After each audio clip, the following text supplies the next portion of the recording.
Bueno, buenas tardes a todos. Vamos a continuar con estos 15º encuentros de los órganos de control externo, en concreto con el grupo de trabajo que lleva por título Nuevos enfoques de auditoría, control de calidad, a vueltas con la legalidad e impacto de la regulación.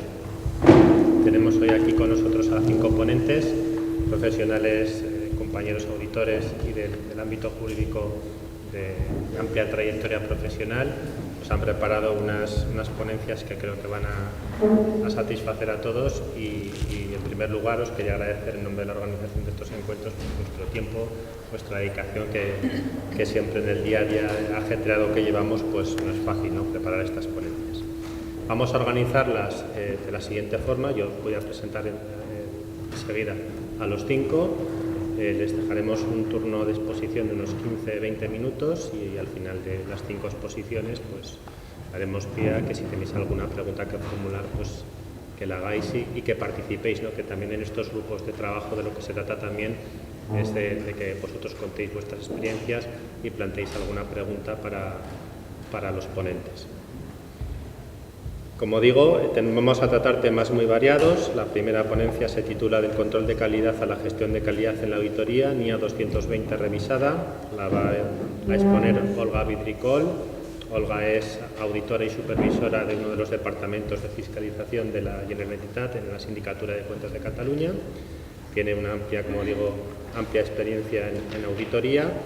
Y bueno, el tema que nos va a tratar, yo creo que el título lo dice todo, ¿no? Pasar de ese control de la calidad en la forma en la que trabajamos a una gestión de la calidad más proactiva, más pues pensando en el liderazgo, ¿no?, de quien tiene que coordinar esos trabajos y de la búsqueda de los recursos humanos tecnológicos que sean suficientes para llevar a buen cometido ese trabajo y ese encargo. Muchas gracias, Olga, por tu asistencia hoy. Gracias. La segunda ponencia lleva por título La puesta al día de la fiscalización de cumplimiento más allá de la norma. La va a impartir Beatriz Ortega, que al igual que Olga es auditora y supervisora de un departamento de fiscalización de la Sindicatura de Cuentas de Cataluña, creo que de universidades, me parece. Beatriz ya tiene experiencia también en estos foros, impartido en encuentros anteriores y creo que también en algún foro de EuroRAI.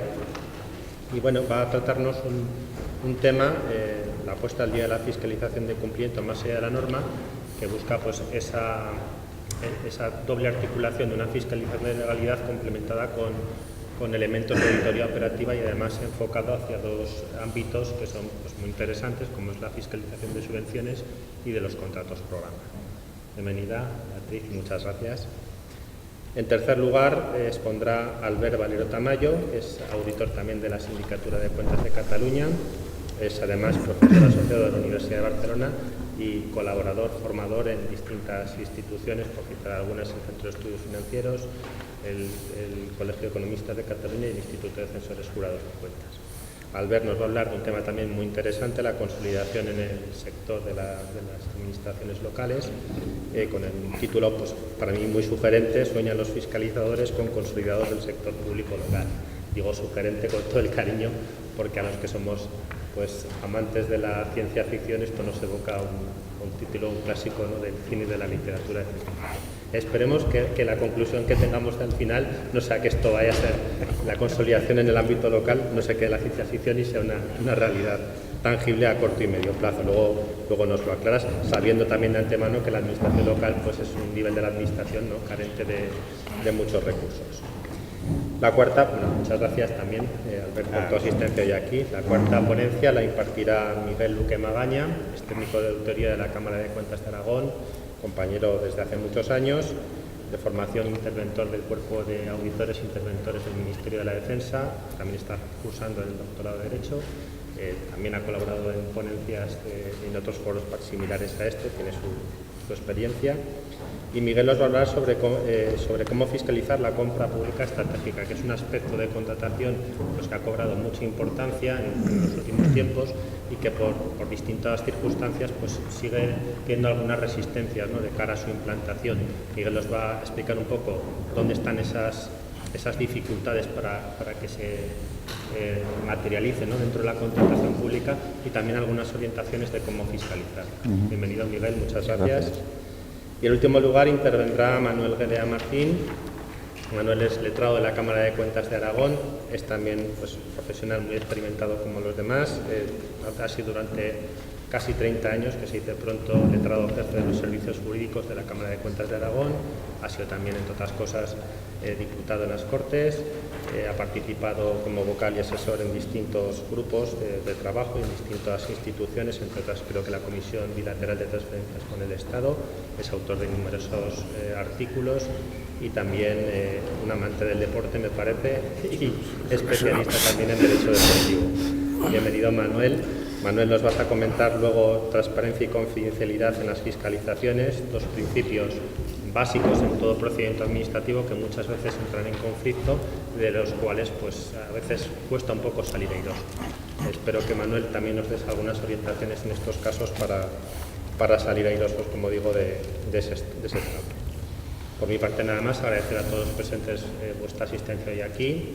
Como digo, al final de las exposiciones daremos turno para posibles preguntas y sin más dilación ya le cedo la palabra a Olga como primera ponente, cuando quieras, Olga.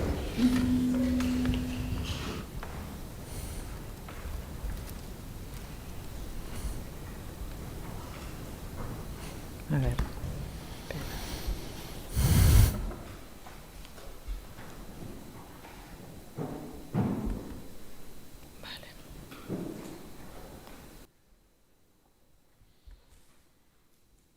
Vale, perfecto. A la primera. Pues buenas tardes a todos, gracias por venir. La verdad es que después de esta mañana tan intensa y la comidita, pues, hombre, entiendo que es un esfuerzo para todos vosotros. Esperemos que se os haga ameno. Bien, mi ponencia va sobre, bueno, como ya habéis visto, pasamos de control de calidad a gestión de la calidad en la auditoría. Y todo eso gracias a una nueva NIA 220 revisada, que entró en vigor para el sector público, bueno, fue publicada en abril de 2022 y entró en vigor en sector privado, en el 1 de enero de 2023, con alguna excepción para algún encargo que todavía no se hubiera hecho enero de 2024, pero en definitiva en sector privado ya la están aplicando. Hay que decir que esta NIA viene junto con normas internacionales de gestión de calidad, la 1 y la 2, NIC 1 y NIC 2. O sea, para que os hagáis una idea, es un paquete de 140 páginas de BOE, o sea que no es poca cosa. Yo intentaré resumir en 15 minutos lo que pueda deciros. La entrada en vigor ya os he explicado que es de sector privado, para OCEX todavía no es de aplicación, bueno, y no lo será sino si los presidentes pues, no la aprueban, que entendemos que la aprobarán. Entre medio, la IGAE está efectuando un proceso de adaptación de la NIA al sector público. Y bueno, yo hice la comunicación, la escribí, todavía no habían acabado el proceso. Ahora, entre medio, creo que se ha aprobado una resolución de aprobación de la NIA, de la NIA de sector público, pero bueno, todavía no se ha acabado, pero están en ello. A ver.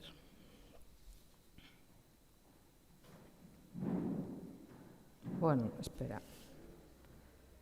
No sé si lo estoy haciendo. Vale, no, lo paso por aquí, claro, ya está. Perfecto. Bueno, ¿por qué pongo que es clave en el sistema de integridad institucional?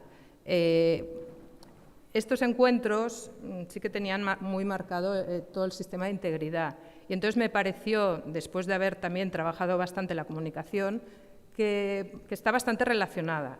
O sea, ¿por qué? Porque creo que puede llegar a reforzar el sistema de integridad en la actividad fiscalizadora de las OCEX. ¿Por qué? Pues porque se asume un papel activo en la integridad de la institución, de la OCEX.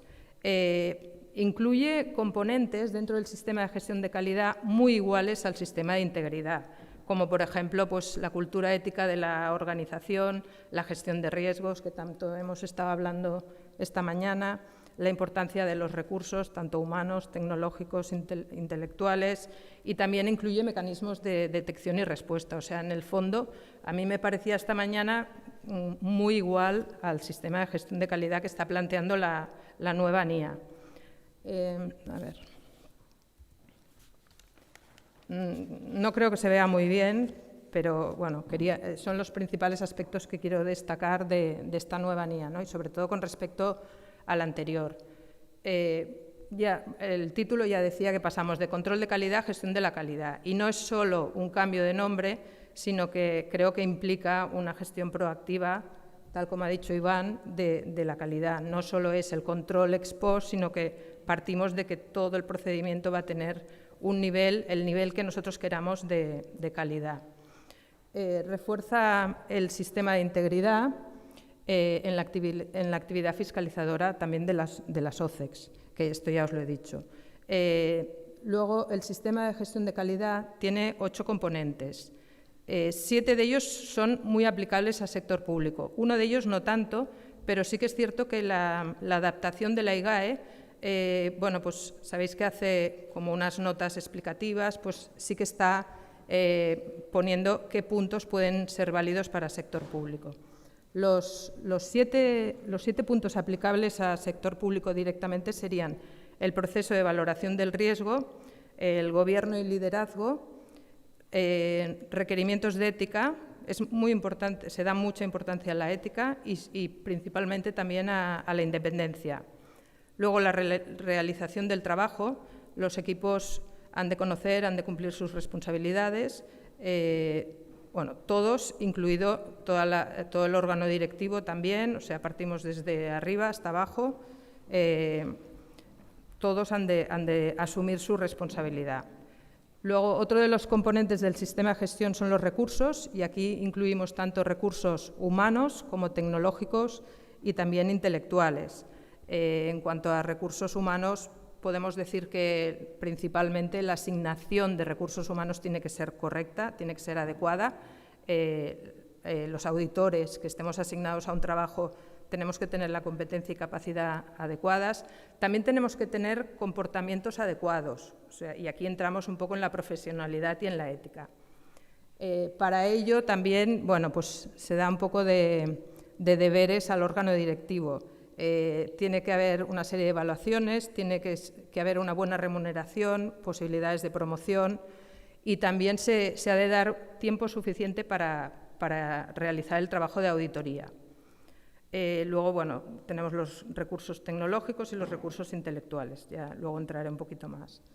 Otro componente del sistema de gestión de calidad es la información y comunicación. También se le está dando, igual que en el sistema de integridad, muchísima importancia a la información y a la comunicación. Y, por último, un proceso de seguimiento y corrección. Y en esta fase de seguimiento y corrección es nueva toda la fase de corrección. O sea, ¿qué quieren? Pues una mejora continua y proactiva de la calidad. Antes eso solo era un proceso de seguimiento, pero nos quedábamos ahí. Luego, bueno, aquí, vale, sí. Otro de los puntos que quiero destacar es que tenemos un enfoque basado en riesgo a partir de ahora.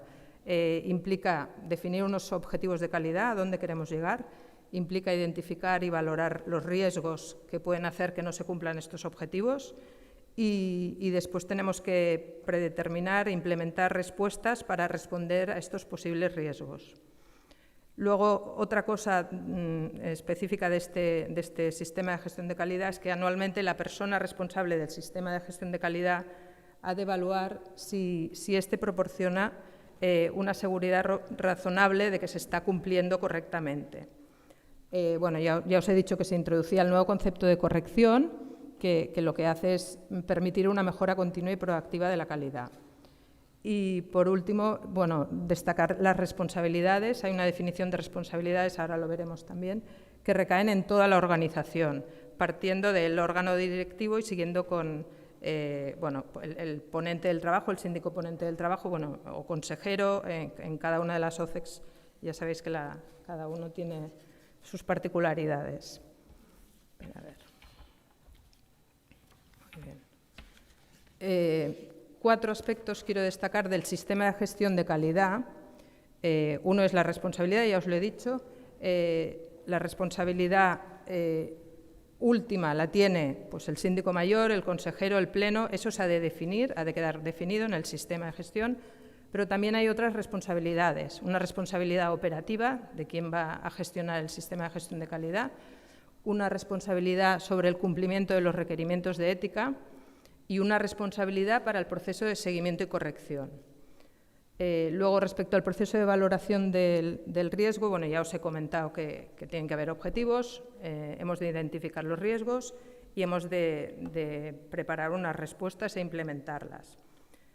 En cuanto a los objetivos de calidad, la NIA y las NIC, la NIC 1, define para cada uno de los componentes que os he explicado del sistema de gestión de calidad unos objetivos de calidad.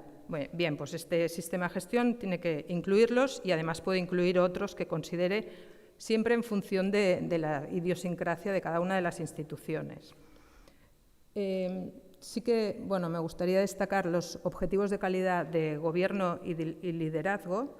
Tiene que ser, o sea, los objetivos van encaminados a que se genere toda una cultura, pero a nivel de todo el OCEX. Se le da también mucha importancia a la ética, ya os lo he comentado, y para eso tiene que haber un código ético, tiene que todo el mundo, todos los participantes tienen que conocer los requerimientos de ética. Y cuando digo todos, no solo los internos, también los externos. Si hay proveedores que trabajan con nosotros y van a estar afectados por alguna fase del trabajo, pues también deberían conocer los requerimientos de ética. En relación con la ejecución de los trabajos, bueno, pues eso es algo que nosotros yo creo que venimos haciendo siempre, pero bueno, que en un sistema de gestión de calidad quedará como muy claro, o tiene que quedar como muy claro y muy predeterminado. Pero es importante que el equipo de trabajo conozca y cumpla sus responsabilidades. Tiene que haber una adecuada planificación. Entiendo que, bueno, pues que lo estamos haciendo. Todo lo que os digo os va a sonar todo. Se tiene que hacer en función de los riesgos, tiene que haber una supervisión adecuada. Pues el auditor de menos experiencia tiene que estar supervisado por un auditor o supervisor de mayor experiencia. Se tiene que aplicar, y aquí estos conceptos que os diré se repiten mucho en la NIA, en las NIC, el juicio profesional y el escepticismo profesional, que también lo conocemos todos. También te dicen que, bueno, que se realicen las consultas necesarias si necesitas, y luego la documentación del trabajo también es muy importante que esté muy bien documentado.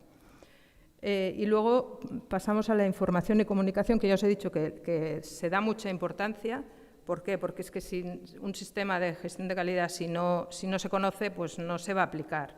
Entonces, le da mucha importancia y lo que se quiere es que haya una muy buena comunicación interna, que los sistemas de procesamiento y distribución de la información estén preparados para poder permitir esta buena comunicación y que se asegure el conocimiento interno y externo. A ver. Vale. Y ahora paso a la revisión de calidad del trabajo. O sea, bueno, el título lo pongo arriba, es que si no... revisión de calidad del trabajo es lo que venimos haciendo ahora, supongo que en más o en menos todas las OCEX, que es una revisión ex post, como si dijéramos. Pues en este caso, la revisión de calidad del trabajo pasa a ser una más de las respuestas que tenemos que definir dentro del sistema de gestión de calidad para responder a posibles riesgos de calidad. No por ello no es importante, o sea, sigue siendo importante, y prueba de ello es que la NIC 2 habla específicamente y solo de la revisión de calidad del trabajo, pero, como veis, se engloba dentro del sistema de gestión de calidad. ¿En qué consiste la revisión de calidad? Bueno, pues se define como una evaluación objetiva de los juicios significativos aplicados por el equipo de trabajo y de las conclusiones, y todo ello efectuado por el revisor de la calidad del trabajo. Y, bueno, en principio que ha de estar efectuada antes del informe. Eso es muy importante en el sector privado, porque siempre van con muchas prisas y siempre tienen que acabarlo. En nuestro caso, este punto no le doy tanta importancia, pero bueno. El proceso de revisión de calidad tiene que quedar definido el revisor, quién será el revisor, qué requerimientos hay de elegibilidad del revisor y los principios de ética que ha de cumplir. Se ha de asegurar que el revisor tenga el conocimiento y la competencia adecuadas también y que cumpla los requerimientos de ética. Se ha de regular el contenido del informe del revisor de la calidad. Se ha de también regular cuando existan posibles discrepancias cómo se va a solucionar entre el equipo de trabajo y el revisor. Y siempre ha de quedar muy claro que la responsabilidad última es del equipo de auditoría. Vale. Y luego me gustaría destacar el proceso de seguimiento y corrección, porque sí que creo que aporta, es la parte del sistema que aporta una gestión proactiva de la calidad. ¿Y cuál es su finalidad? Detectar deficiencias en el sistema. ¿Qué hay que hacer? Bueno, en principio te están diciendo que inspecciones los trabajos una vez finalizados. Es diferente de la revisión de calidad del trabajo, sino esto, al menos un trabajo de cada departamento de fiscalización. Bueno, en la NIA te hablan de socios de encargos. Yo lo he traducido, pues, departamento de fiscalización o cómo se esté dividido cada una de las OCEX, ¿no? Y de forma cíclica te dice, bueno, pues seguramente puede ser anual o bianual, pero sí que tiene que haber como un sistema de inspección. Ha de quedar definido, de nuevo, el revisor y bueno, no, esto está mal. Es aquella que te dije que había que cambiarla y no se cambia. Bueno, no pasa nada, es igual, ya está, o sea, el proceso de seguimiento ya está. Y nada, para acabar, pues bueno, yo pensaba, bueno, ¿qué tenemos que hacer, ¿no? Como OCEX, pues en primer lugar yo creo que hay que adaptar la NIA revisada, igual que se ha hecho para el resto de NIAs. Para ello sí que creo que es importante esperar a la adaptación, a que se acabe la adaptación de la IGAE, porque la verdad es que están haciendo un buen trabajo y además dentro del equipo de trabajo de la IGAE hay una persona de las OCEX que está colaborando en esta adaptación, con lo cual ya tenemos mucho ganado. Tenemos que definir la asignación de responsabilidades, ya os he dicho que habían como 4 tipologías de responsabilidades, pues hay que definir quién va a ser en cada caso. Tenemos que confeccionar nuestro propio sistema de gestión de calidad y aquí, bueno, pues no sé, me planteaba, hombre, pues lo podríamos hacer entre todas las OCEX y después cada una adaptarlo a su idiosincrasia, hacerlo de forma individual o también incluso en el mercado pues existen paquetes, tipos de sistemas de gestión de calidad que a lo mejor los podemos adaptar y bueno, pues nos habremos ahorrado un trabajo. Todo esto hay que definirlo y determinarlo.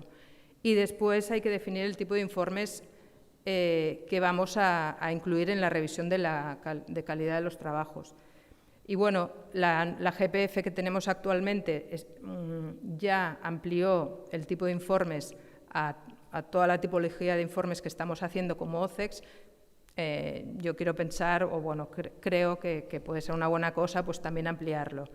Porque bueno, no os he dicho que la NIA solo hace referencia a estados financieros, pero bueno, es un pequeño detalle que me he dejado al principio.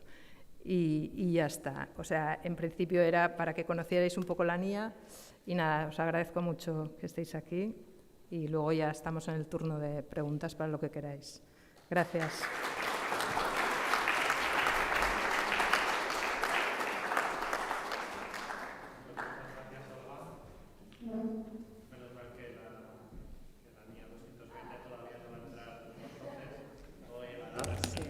Pero bueno, habrá que adaptarse.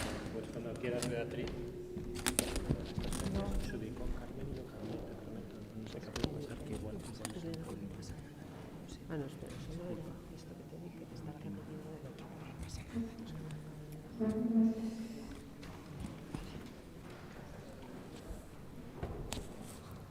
No sé, claro.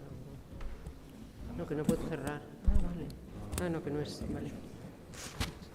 A ver, que yo soy Es como el nuestro es 9 de junio, 8, ¿no? Uy, eso no es. Mañana tarde. Ah, vale. Cartelas, no, PPT. No sé. No, Ortega. ¿Sí? Me lo bajo mucho. Ah, vale, para verlo a pantalla completa. Ay. ¿Se puede levantar el pelo? Sí. No se deja. No, tú te has puesto bien. No se deja. Uy.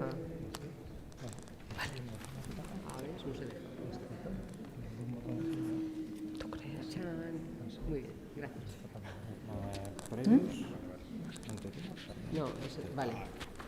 Espera que me ponga de este. A 15, ¿no?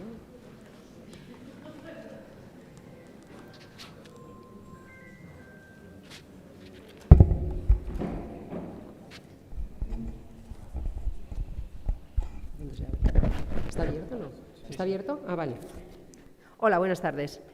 Soy Beatriz Ortega, como ha dicho Iván, soy supervisora del departamento que llevamos Educación, Cultura y Universidades en la Sindicatura de Cuentas de Cataluña. Y bueno, me hace mucha ilusión estar aquí hoy, especialmente porque yo soy de Zaragoza y estudié en la universidad, en la Facultad de Económicas, que está justo aquí detrás, con lo cual me ha hecho mucha ilusión ver, ni siquiera por fuera y por detrás, lo que era el aula magna de mi facultad. Una vez dicho esto, os quiero presentar con este título de la puesta al día de la fiscalización de cumplimiento más allá de la norma, unas experiencias de fiscalización que hemos tenido y, bueno, y en un caso todavía no hemos acabado el trabajo, que para nosotros, digamos, están siendo como el paso de lo que veníamos haciendo a lo que nuestro plan estratégico quiere llegar. Entonces, ¿qué es? Bueno, pues el paso de esta auditoría de cumplimiento muy centrada en la norma a una auditoría de cumplimiento que, además de la norma, considera otros aspectos. Y esto es lo que hemos intentado, bueno, hemos introducido y vamos introduciendo poco a poco, y lo hemos hecho en dos áreas, que es un área de unos trabajos de subvenciones, que han sido 3 informes que hemos hecho sobre las subvenciones COVID de tres entidades del ámbito de la Generalitat de Cataluña. Y el otro es, digamos, esta metodología aplicada a la fiscalización de un contrato programa. En el caso de las subvenciones, bueno, un poco ¿qué era lo que hacíamos o lo que tradicionalmente todos hacemos? Es decir, una auditoría de subvenciones es una auditoría de cumplimiento donde pues, revisamos las bases, el procedimiento de concesión, el procedimiento de justificación, teniendo muy presente pues, la Ley General de Subvenciones, las normas autonómicas, etcétera. Entonces, bueno, ¿qué hay en más allá de la norma? En más allá de la norma, nosotros lo que hemos aplicado ha sido, digamos, como estas 3 fases. Primero, una identificación del problema, la oportunidad de la actuación y el control y evaluación. Es decir, dijimos, vale, ¿se identificó correctamente el problema? ¿La actuación se hizo de forma oportuna? Y se hizo un control y una evaluación adecuada de las actuaciones una vez habían acabado. Estas fueron, digamos, por decirlo de alguna manera, nuestras preguntas. Entonces, ¿qué hicimos? ¿No? Pues dijimos, vale, pues en cada una de ellas, dijimos, vale, pues identificación del problema. ¿Qué vamos a hacer? Vale, pues nos vamos a preguntar si se identifica adecuadamente el problema y su impacto, si la población objetivo también se identifica adecuadamente, si se explicitan los efectos que se pretendían corregir, si se justifican los importes establecidos y se establecen sistemas de seguimiento y valoración. ¿Cómo lo hicimos? Bueno, pues dijimos, vale, ¿cómo tienen que presentar una revisión de las memorias justificativas sobre las bases de las subvenciones? Bueno, pues vamos a pedir estas memorias. Las memorias existían, esto hay que decirlo, que las memorias existían, pero, digamos, las respuestas a las preguntas que nosotros nos hacíamos las encontramos, en algunos casos no las encontramos y en otros, bueno, eran de una forma muy somera. Eran más bien, bueno, pues las típicas memorias para cubrir el expediente. Perdón. ¿Cuáles fueron los...? Perdón.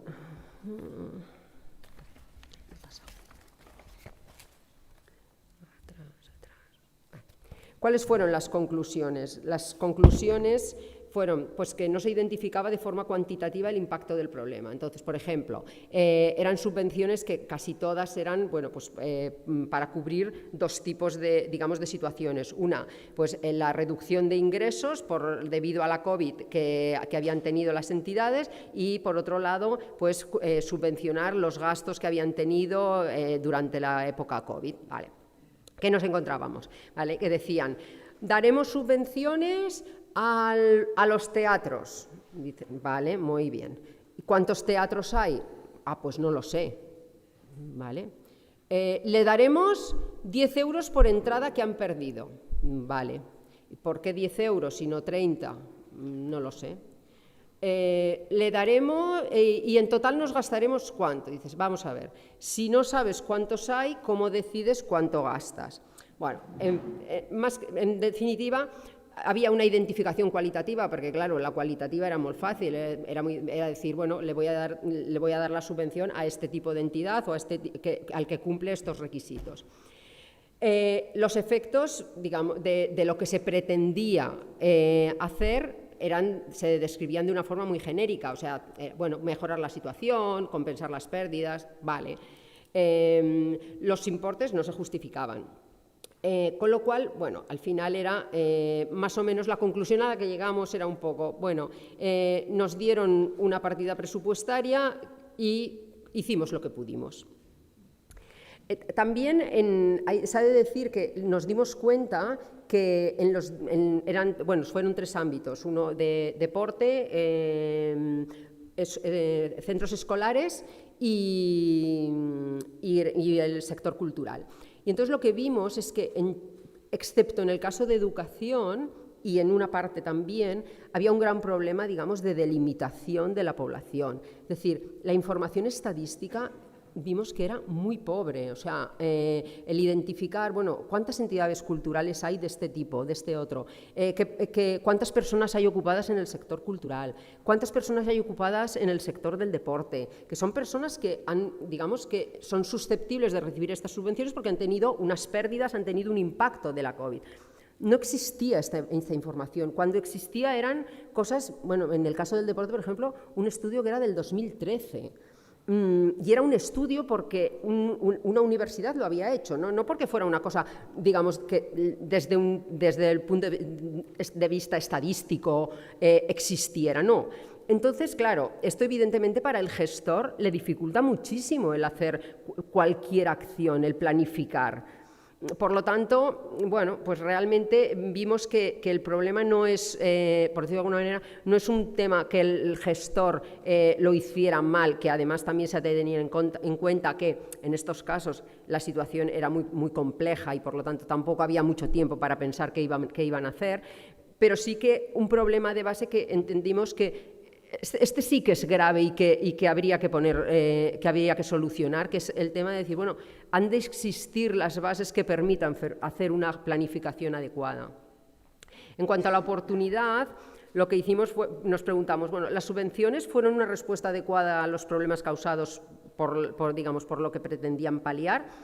Vimos que también bastante lógico, en la primera fase de la pandemia la respuesta fue más lenta y en cambio en la segunda fase, la de octubre a diciembre del 2020, la respuesta fue mucho más ágil. También porque, las líneas de subvenciones eran las mismas, por lo tanto ya las habían hecho, ya se había visto un poco los problemas que habían existido en la gestión y eso también facilitó que se hicieran más rápido. Y también la segunda cosa que hicimos, que no lo he puesto aquí, fue ver, digamos, cuál había sido el plazo de resolución y el plazo de pago, porque en este caso era especialmente importante, porque estábamos hablando de paliar una situación de emergencia.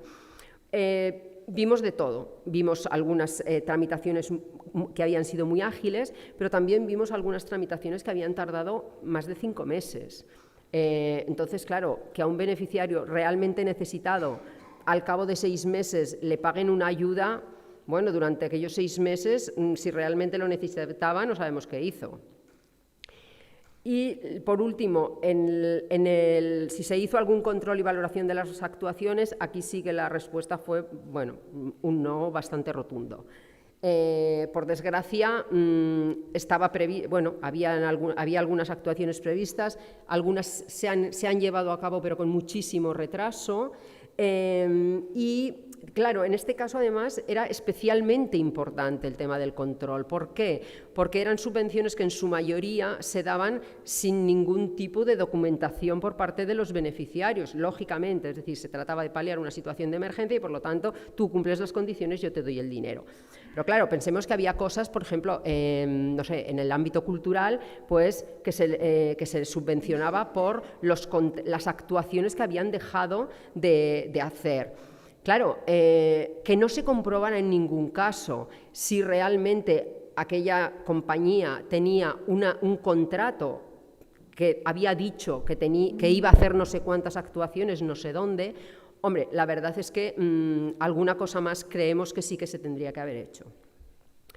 Y en el plano de subvenciones creemos que, bueno, es decir, continúa siendo una fiscalización de cumplimiento, pero sí que siendo también de cumplimiento, porque al final la subvención tiene que tener una finalidad. Pero, bueno, creemos que sí que aporta un plus respecto al menos a lo que nosotros estábamos haciendo. En el tema del contrato programa, este sí que, por decirlo de alguna manera, se aleja más de la fiscalización de cumplimiento en lo que estamos haciendo.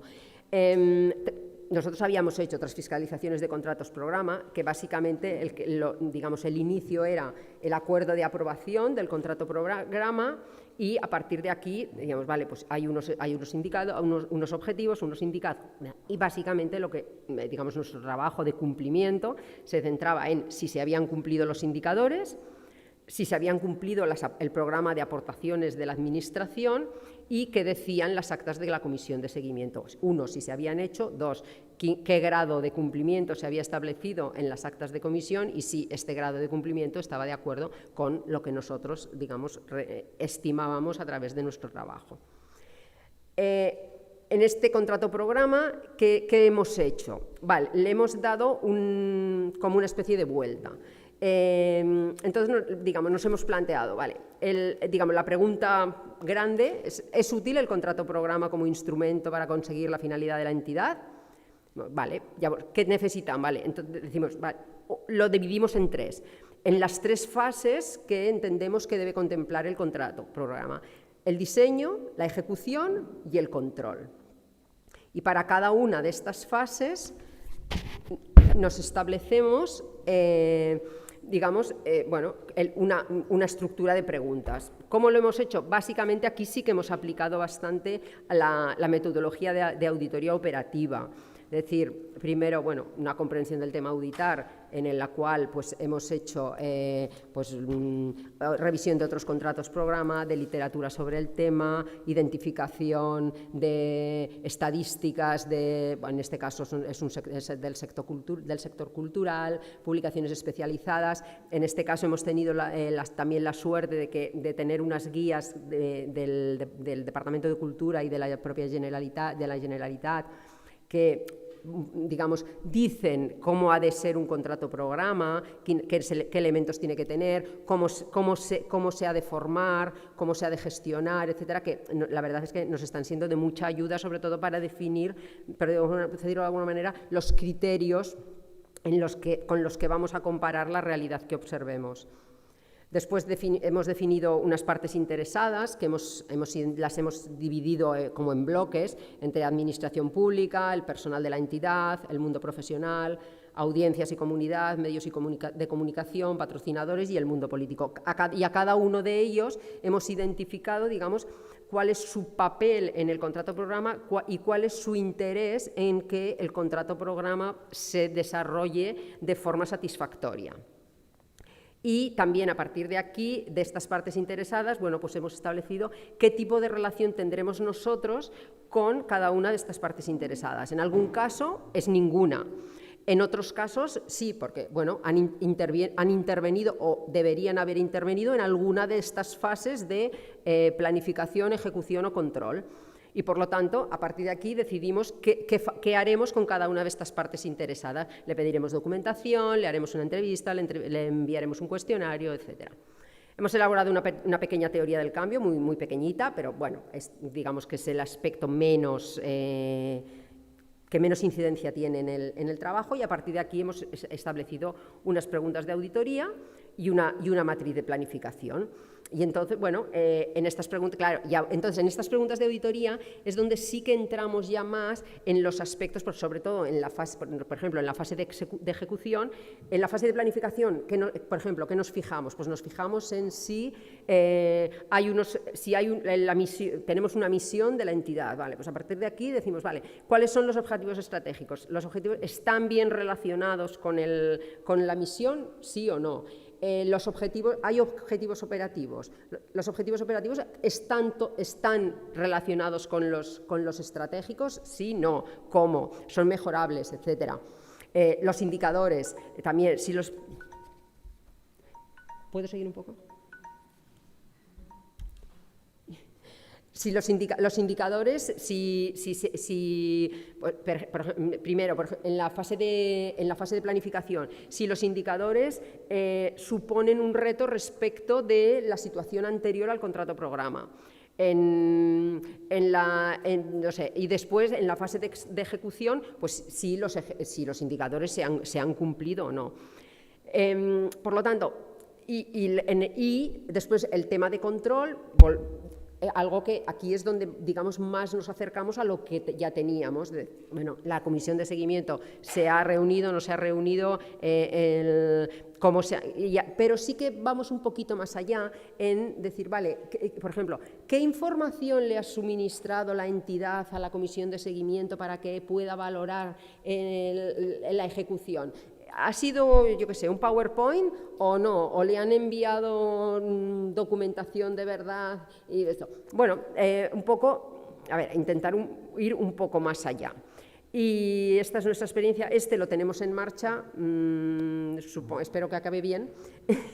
Y los otros ya, bueno, la verdad es que los otros nos gustaron y creo que incluso las entidades también quedaron, bueno, contentas en el sentido de que fuéramos poquito más allá, porque si no siempre, claro, las observaciones, las conclusiones siempre se ha de hacer este reintegro, esta base no se ajusta, entonces son como muy duros los informes, como poco constructivos.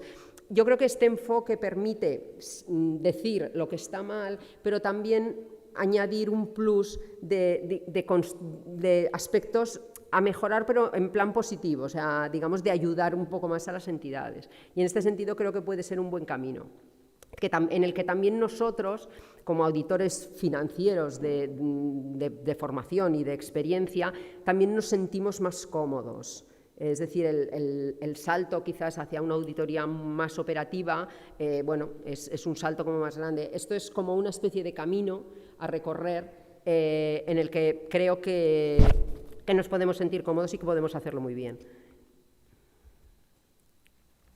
Y esto ya no va.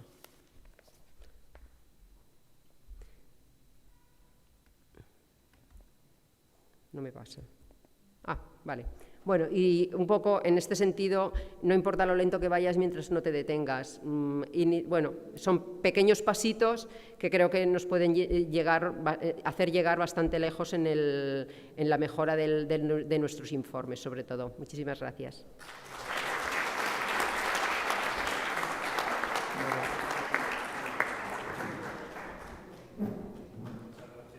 Vale, te lo dejo así, Albert.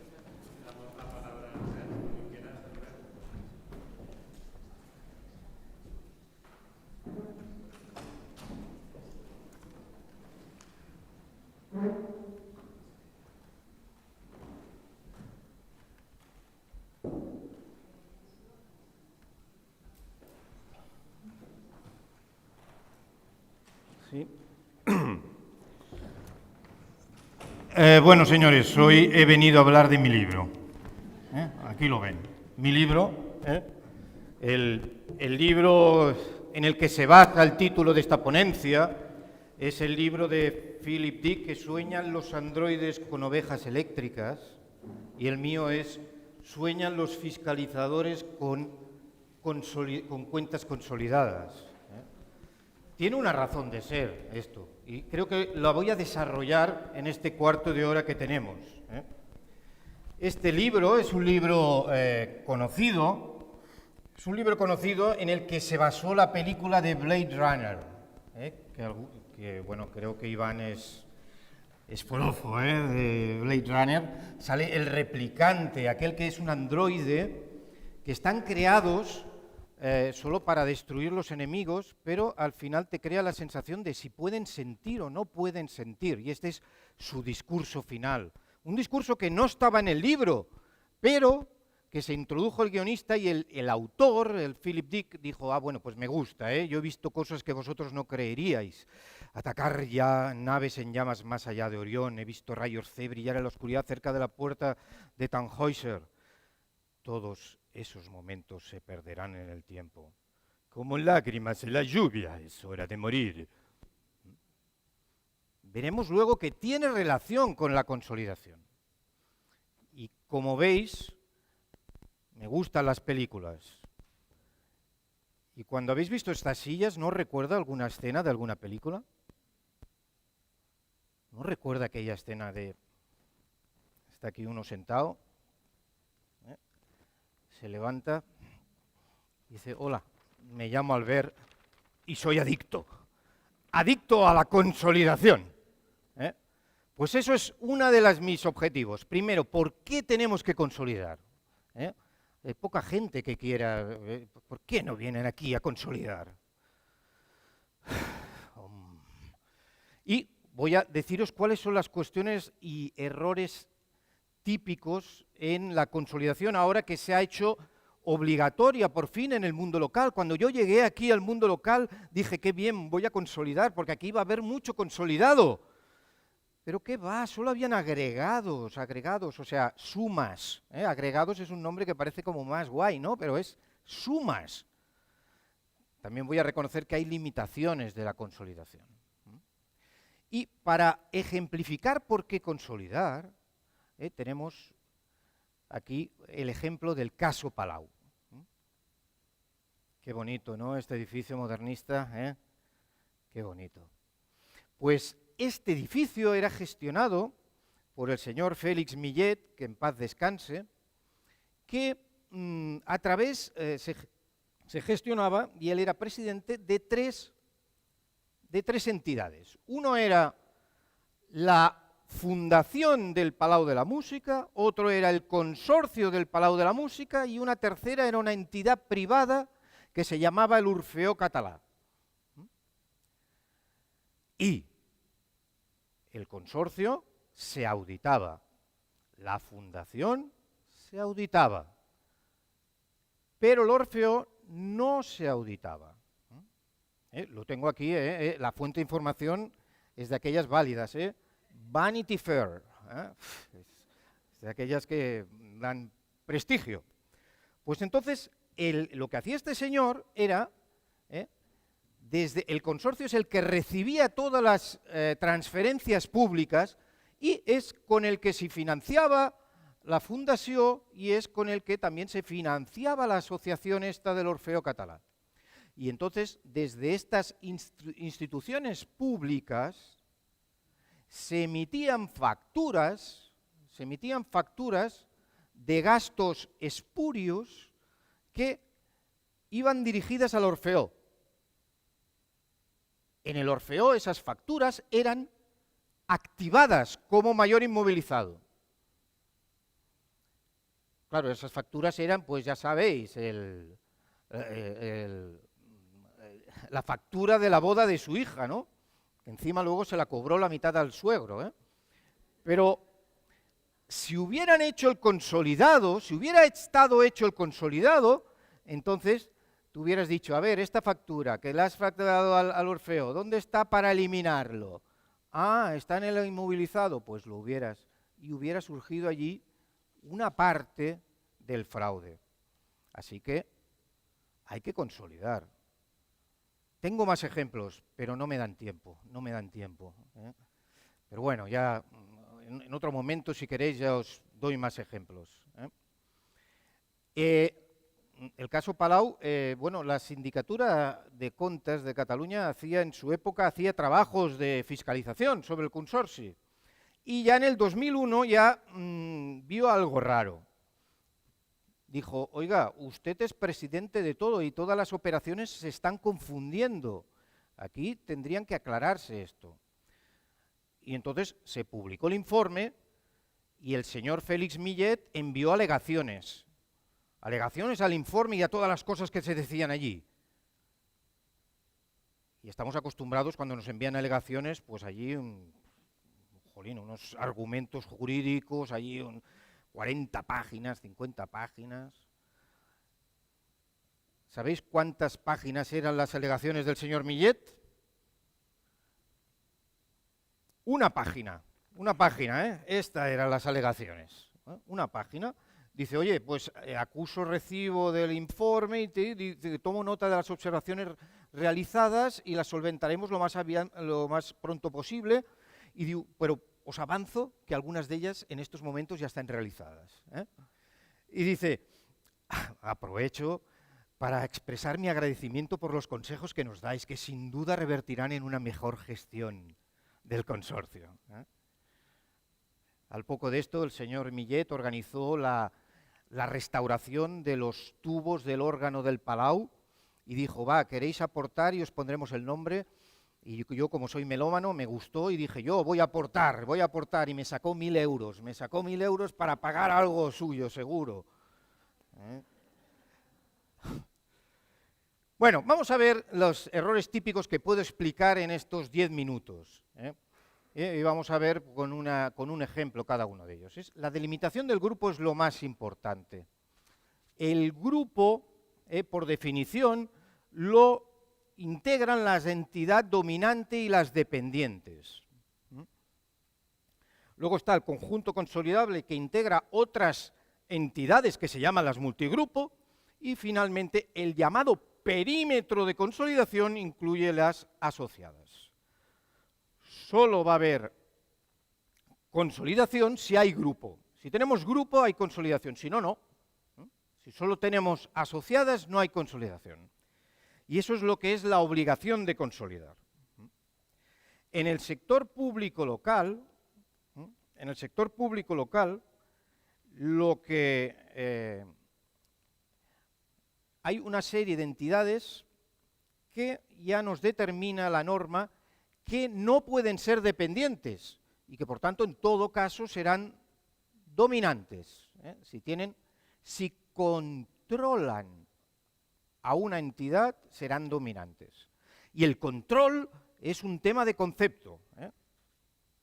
Eso es como la película de una que decían, una de gallegos, ¿eh? Que decía, eso es el concepto. ¿Cuál es? Exacto, Airbag era. Pues el concepto es el control. El control no es un tema de porcentajes. El control es un tema de poder dictar las políticas financieras y de explotación. Y eso no tiene por qué tener que ver con el porcentaje. Normalmente sí, pero no tiene por qué ver. Entonces nos dice que estas entidades no pueden ser dependientes, ¿eh? Ayuntamientos, diputaciones, islas, consejos, áreas metropolitanas, mancomunidades de municipios y las entidades municipales descentralizadas.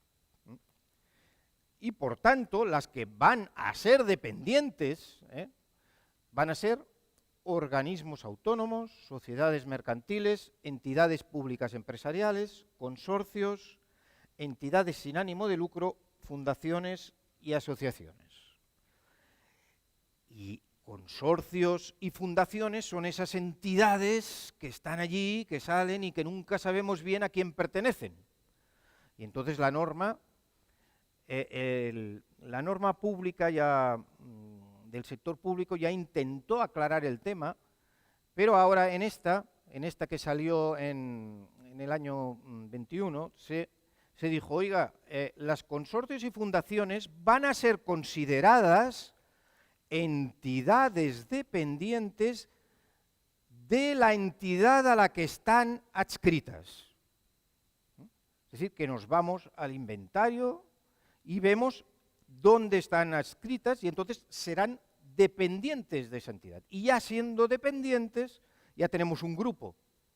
La entidad dominante, que es la que está adscrita, y esa dependiente. Qué bien, más consolidados, eso me gusta. Y vemos temas de la definición del grupo es importante. Y este es un ejemplo real como la vida misma. Estamos hablando, bueno, hasta ahora ya sabéis que en las entidades locales solo se consolidaba lo que decía el Pleno.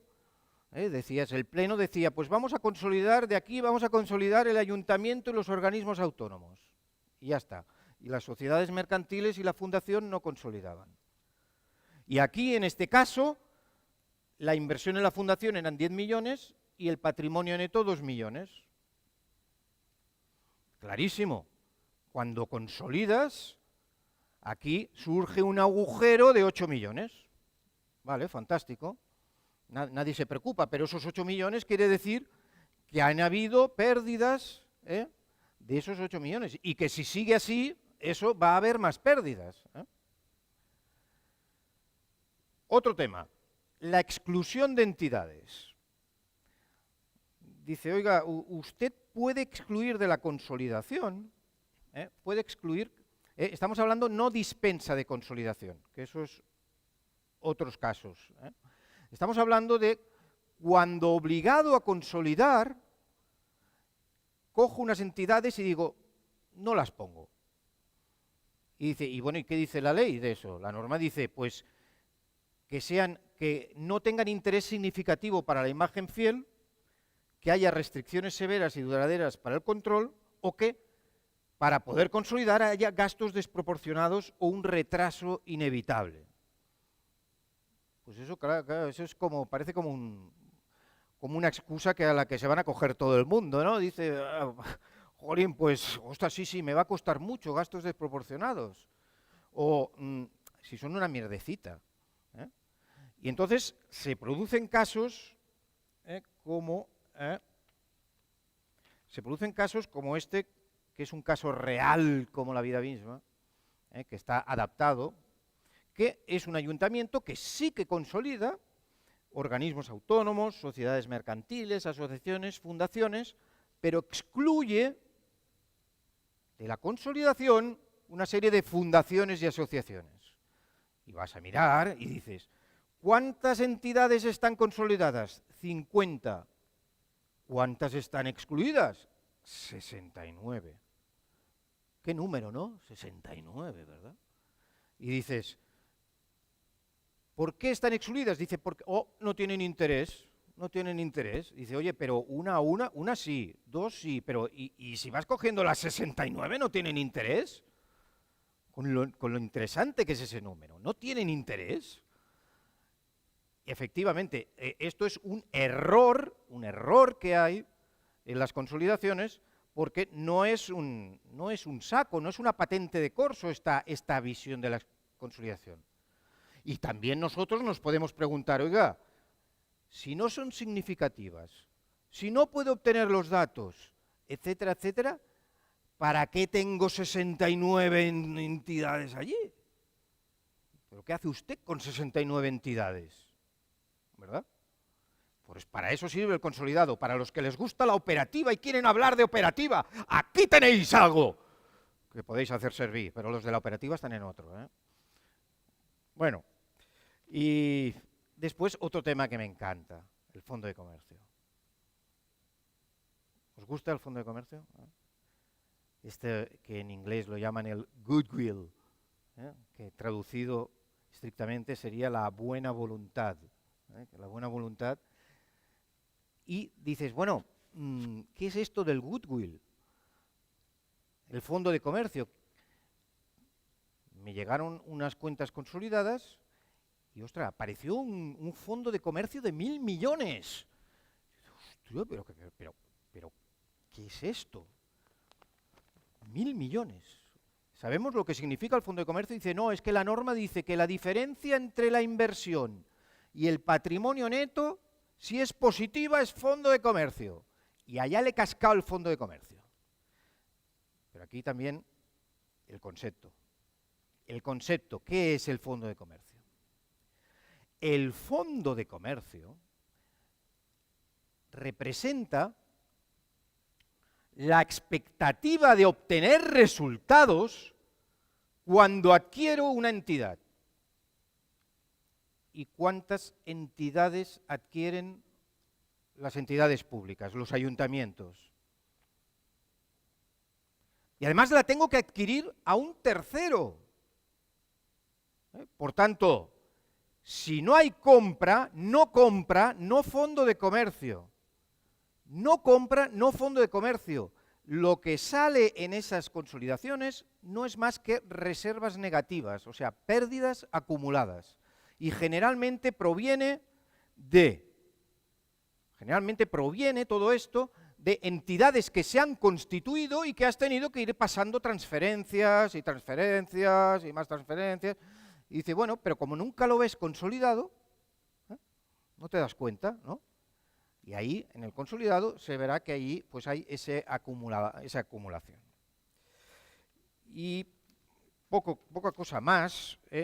Primero, que se han inventado un procedimiento de consolidación que no está ni en la norma del sector privado, no está ni en las IFRS, no está ni en las NIC del sector público y no está ni en las normas de consolidación del sector público, que es la puesta en equivalencia modificada.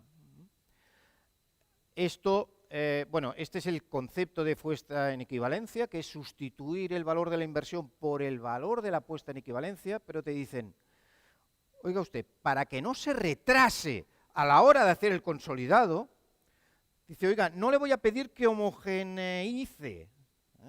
Qué palabra más fácil, ¿no? Homogeneización.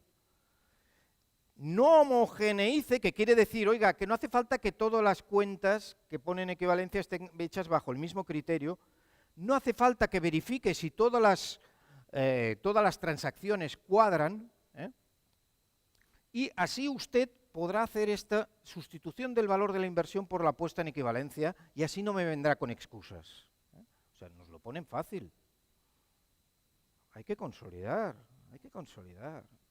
Bueno, pero también tiene limitaciones la consolidación, porque la consolidación en la concepción de nuestra normativa y en la concepción de las IFRS y de los US GAAP, es una consolidación vertical. Es decir, una consolidación que se dice también de subordinación. Son entidades que tienen el control, sobre las que se tiene el control, pero solo basadas en entidades, no en personas físicas o no en otras entidades. Es decir, nosotros podríamos hacer la consolidación de todo el sector local y entonces lo que tendríamos que coger es diputaciones, consejos comarcales y ayuntamientos, porque hay muchas transacciones entre ellas. Eso sería hacer la consolidación de aquí, diputaciones y ayuntamientos. Pero también podríamos hacerlo de todo el sector público. Fijaos aquí, el autonómico, cogeríamos el autonómico y hacer este rojo. Esto de momento no ha llegado, pero yo pues, seguiré haciendo proselitismo. Si alguien quiere sumarse a la secta, Rosa, ¿qué tal? ¿No? Ah, bueno. Ya, sí, no tengo mucho éxito. Y este es mi libro. Yo he visto cosas que vosotros no creeríais. Entidades del grupo en llamas más allá del consolidado de Orión. He visto entidades siendo excluidas del proceso de consolidación en la oscuridad cerca de la puerta de Tannhäuser. Todos esos momentos se perderán en el tiempo como lágrimas de la lluvia. Es hora de morir. Es la hora de agregar cuentas generales. Y hasta aquí os doy las gracias por vuestra atención.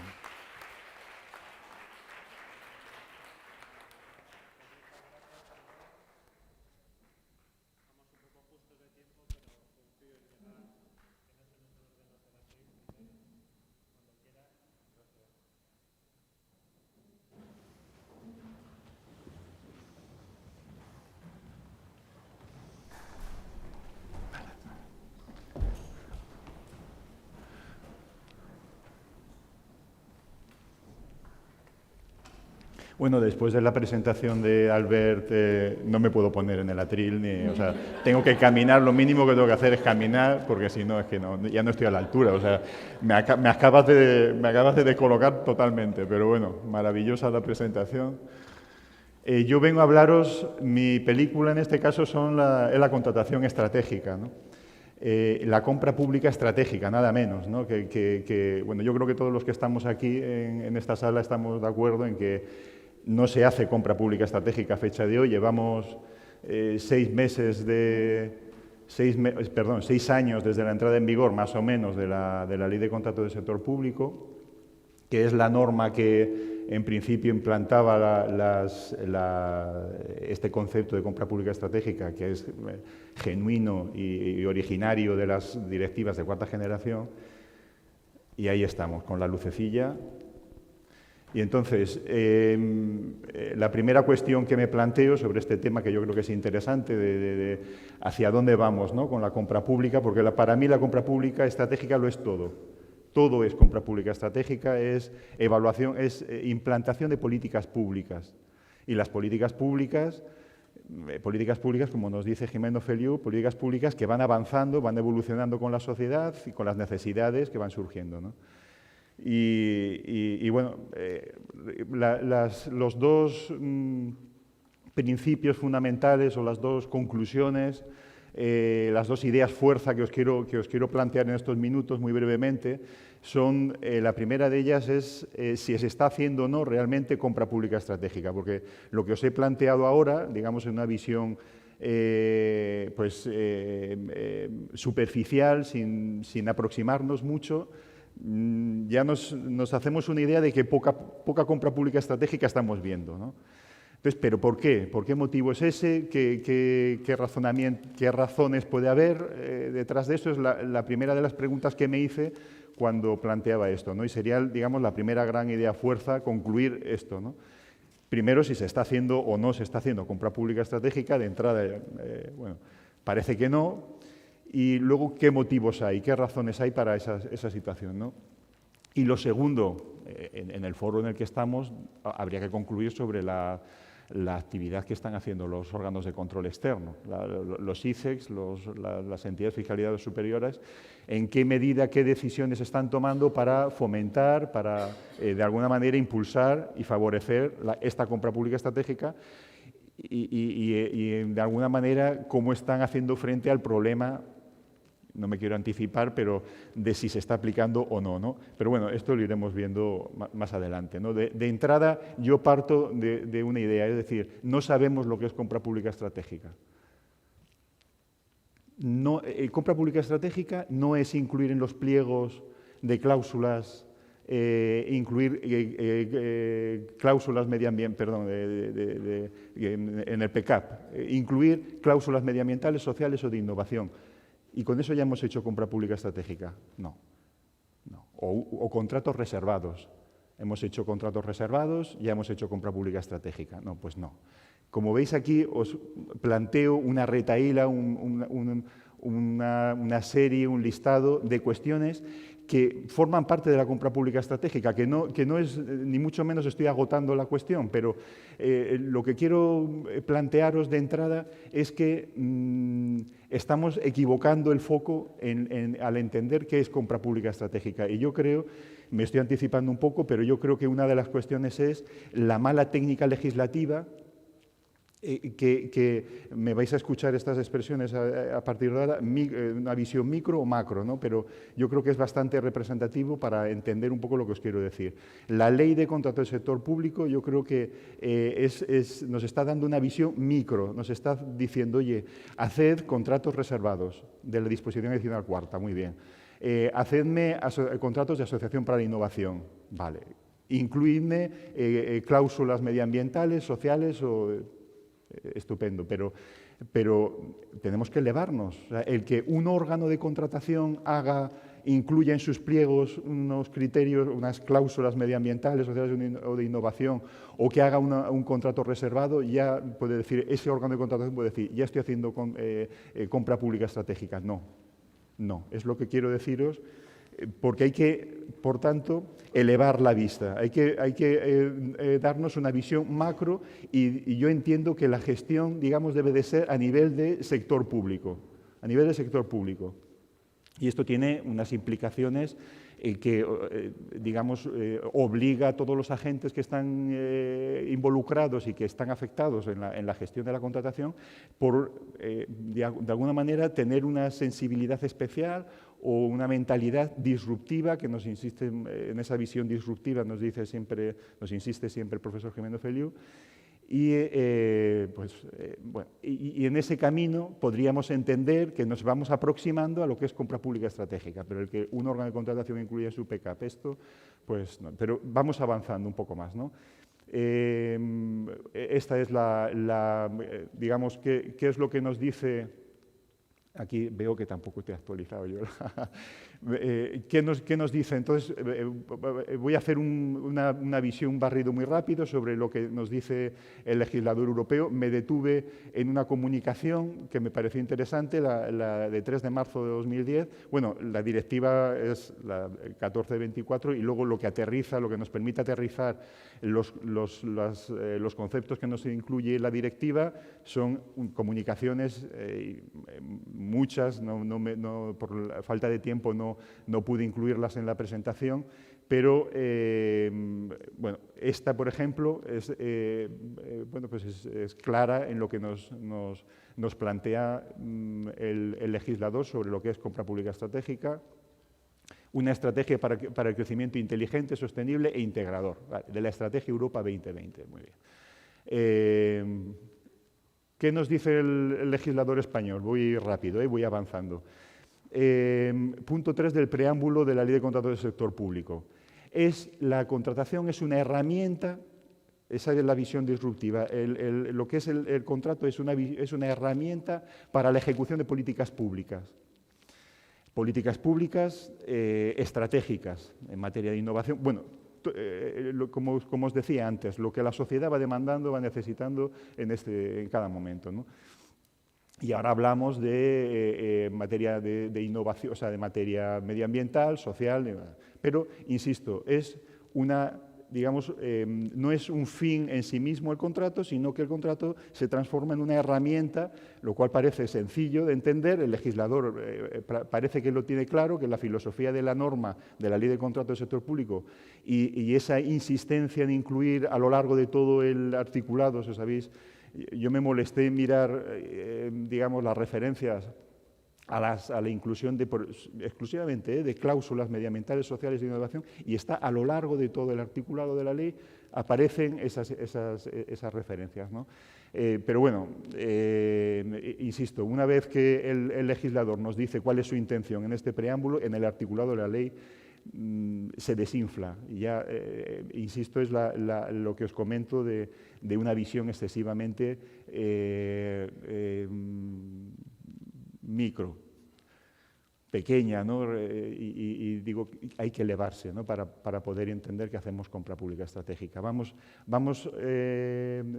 avanzando digamos, en la comunicación. Lo que os quiero decir, ¿qué está haciendo Europa? Es decir, con este panorama, en esta situación, con esta normativa, tenemos las directivas de cuarta generación y en España la ley de contratos, ¿no? Pero bueno, en Europa, ¿qué es lo que está pasando?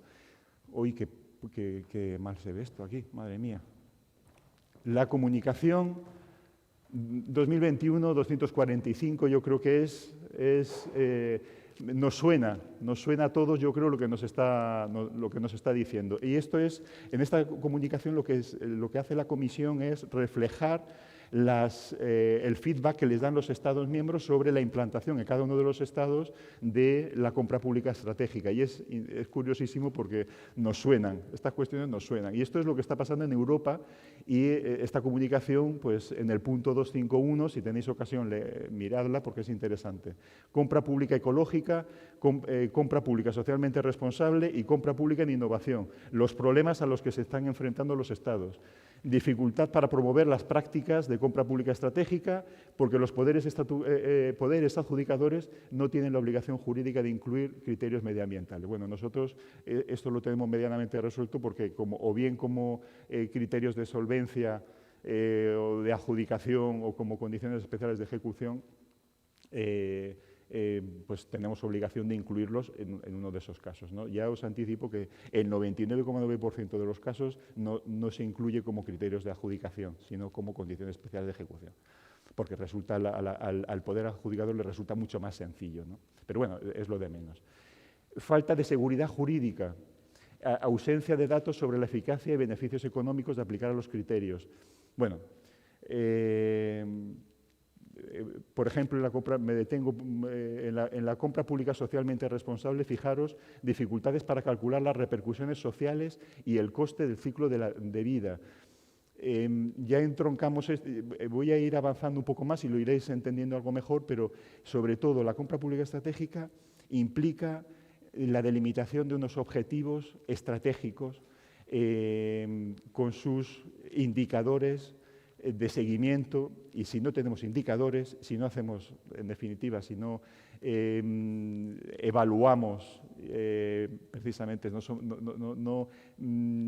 detenemos en un momento en la planificación y en hacer una buena planificación, y eso implica en el informe de la justificación de la necesidad no despacharlo con un párrafo, sino incluir efectivamente qué criterios objetivos y insisto, objetivos evaluables, realistas y que sean susceptibles de alcanzarse, ¿no? Pero claro, insisto, la visión micro en un contrato no nos sirve, ¿no? Es decir, debemos de elevar esa visión estratégica y elevarla, digamos, a nivel de sector público. En España, el informe demoledor de la Oirescom. Fijaros, bueno, la Oirescom emitió un informe, estaréis familiarizados con él, el último informe especial sobre uso público estratégico.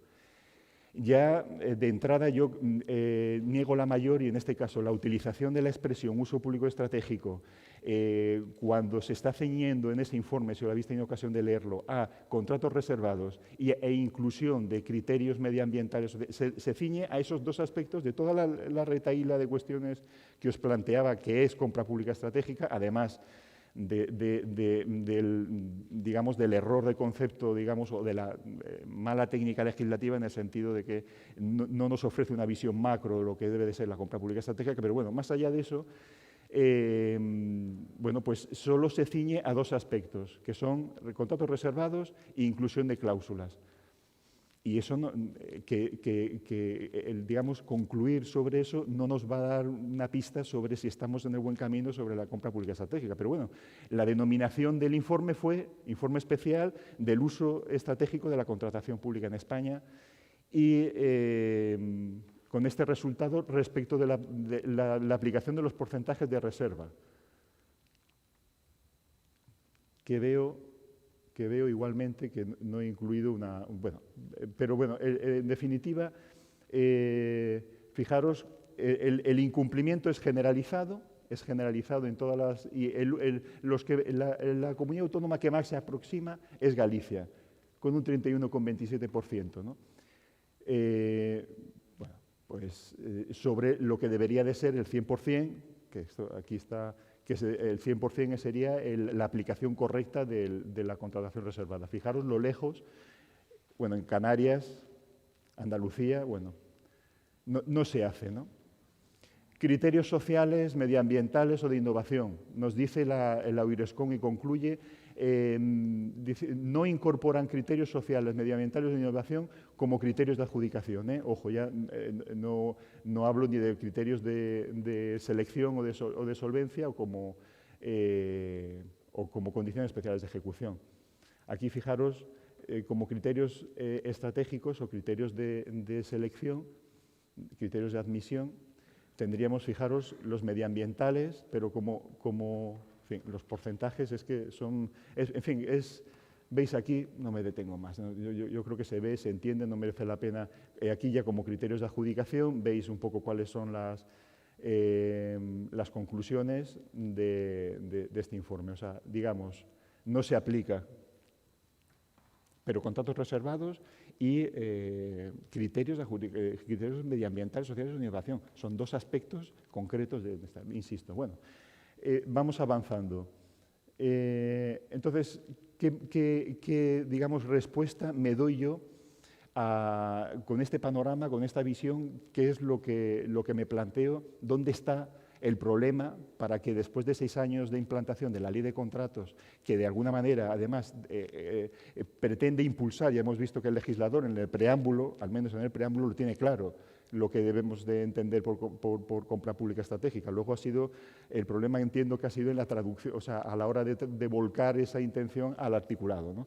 Y yo creo que es una técnica legislativa, sobre todo, que genera inseguridad jurídica de la complejidad, de lo extraordinariamente, digamos, amplio que es esta norma, ya lo sabemos, alejadas, por tanto, de este principio de Better and Smart Regulation, ¿no?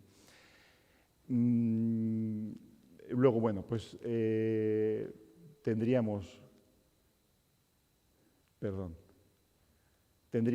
la Estrategia Nacional de Contratación Pública, el informe de la Estrategia Nacional de Contratación Pública que emitió la Eurescom el 28 de diciembre del año 22, muy mejorable. O sea, es una, digamos, no sé si habéis, bueno, pues, si habéis podido leerla, habéis tenido la oportunidad de leerla. Yo creo que es una norma, quizás por la expectativa que teníamos todos al respecto de esa norma, pues esperábamos algo más, ¿no? Y no se moja. O sea, no se moja en lo que son las cuestiones a las que os vengo refiriendo, ¿no? Es decir, cuando os digo que la técnica legislativa no entiende lo que debe de ser la compra pública estratégica, primero es por la excesiva complejidad de la norma. La norma debe de ser sencilla, simple y digamos, y centrada en lo que es el problema, en este caso, ¿no? de la compra pública estratégica. Y luego que debemos de utilizar las herramientas que nos prestan en este caso, ¿no? Bueno, tenía aquí... Con este panorama, bueno, en el plan estratégico os ponía, que veo que la diapositiva no la he incluido finalmente, hace referencia a una serie de puntos, bueno, no importa.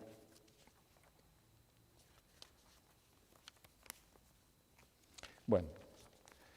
Vamos a avanzo, digamos, en la exposición y me detengo ya en soluciones, ¿no? En soluciones que os planteo ante este panorama, en esta situación, digamos, qué medidas, bueno, no obstante, digamos que con esta primera conclusión pasaríamos a lo que es los informes de los órganos de control externo, qué es lo que están haciendo, qué propuestas plantean y demás. Bueno, hice un barrido y los informes de auditorías operativas que se aproximan a lo que podríamos entender por compra pública. Ya habéis visto que nos enfrentamos, o sea, los órganos de control externo nos enfrentamos a un problema serio, que es que la gestión no está haciendo compra pública estratégica, es decir, no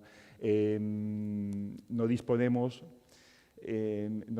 de ese feedback que necesitamos cuando nos aproximamos a lo que nos hace la gestión. Si la gestión no entiende y no aplica compra pública estratégica, difícilmente nosotros podremos luego fiscalizar esto, ¿no? Pero no obstante, es cierto que los órganos de control externo no estamos mirando hacia otro lado, no nos estamos poniendo de perfil en este caso y, bueno, pues se están haciendo cosas, ¿no? Tenemos informe, por ejemplo, fiscalización del cumplimiento de principios de transparencia de la Cámara de Cuentas de Andalucía, la implantación y gestión de la administración electrónica del Principado de Asturias, auditorías de ciberseguridad que ha planteado la Sindicatura de Valencia, la fiscalización de la estrategia para el cambio climático en Castilla y León y fiscalización de las actuaciones de la lucha contra la exclusión social. Bueno, son informes que ya, digamos, nos están, digamos, marcando el camino de que estamos, digamos, tratando de encauzar nuestra actividad hacia la compra pública estratégica, ¿no? En este caso, me detengo un momento en la reforma que el Tribunal de Cuentas hizo del artículo 9.1, donde establecía, ampliaba, digamos, el marco de actividad puramente de lo que es la auditoría de legalidad, de eficacia y eficiencia tradicional, e incluía 3 cuestiones adicionales a lo que es la función fiscalizadora del Tribunal de Cuentas, ¿no? La transparencia, la sostenibilidad medioambiental y la igualdad de género. Ya vemos que tratamos de sintonizarnos un poco con esa mentalidad, ¿no?, de compra pública estratégica. Plan estratégico del Tribunal de Cuentas de España 18-21, plan estratégico de la INTOSAI, contribuir a la implantación de los Objetivos de Desarrollo Sostenible de las Naciones Unidas, ¿no? Bueno, esto es un poco el planteamiento inicial, es decir, ¿cómo podemos los órganos de control externo atacar, digamos, o hacer frente a esta situación? A través de objetivos de desarrollo sostenible, que es la base ideológica de las políticas públicas que están en la actualidad vigentes, y la aplicación, como vemos, digamos, los marcos estratégicos. Digamos, la tendencia es, vamos a centrarnos en la Agenda 2030 con los Objetivos de Desarrollo Sostenible, que está más madurada, más implantada, y la Estrategia Europa 2020, ¿no? Esa sería, digamos, la base ideológica para la aplicación, la evaluación de esas políticas públicas, que sería finalmente lo que nos conduciría, nos acercaría a realizar una compra pública estratégica. Pero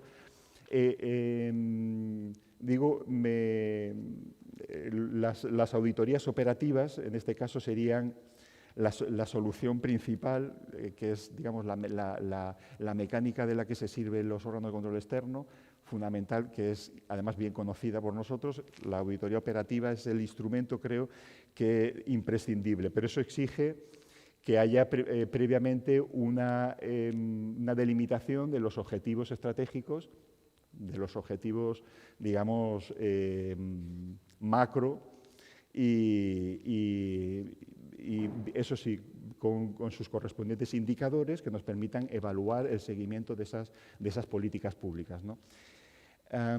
Un artículo muy interesante de Santiago Martínez, que bueno, ha participado esta mañana en la ponencia, curiosamente, en una de las ponencias, Santiago Martínez Argüelles, que fijó un gráfico que veo que no lo incluimos, bueno, un gráfico muy interesante en el que hacía referencia a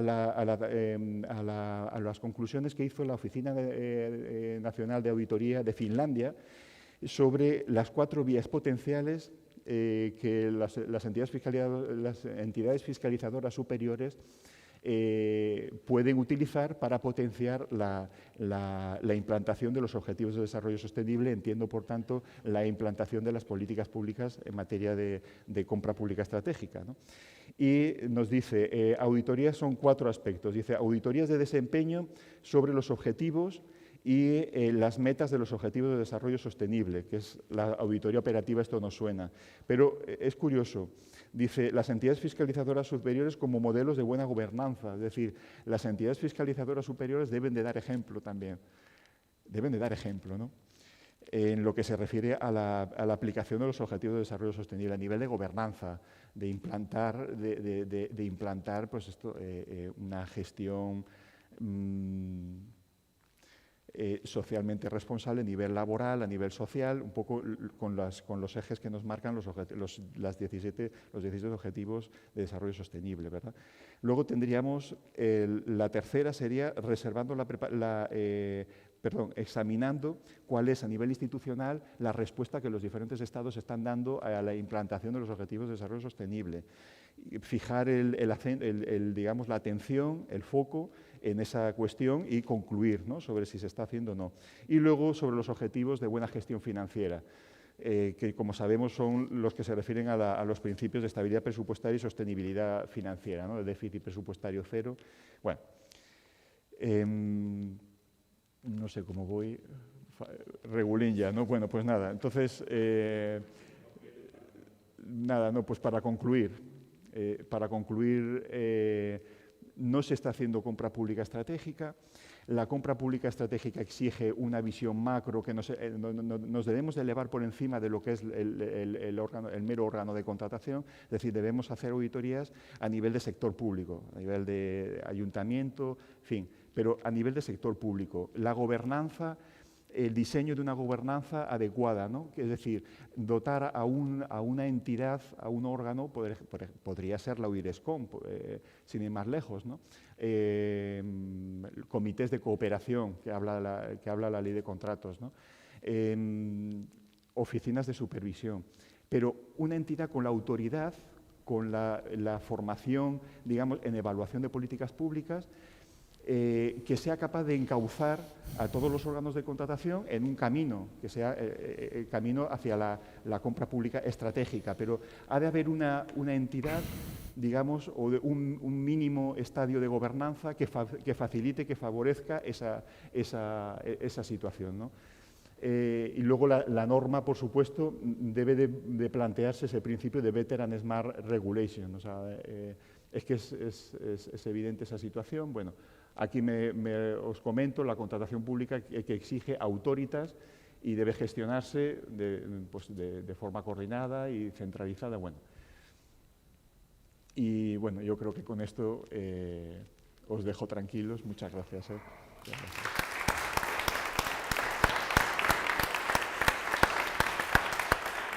Muchas gracias, Miguel.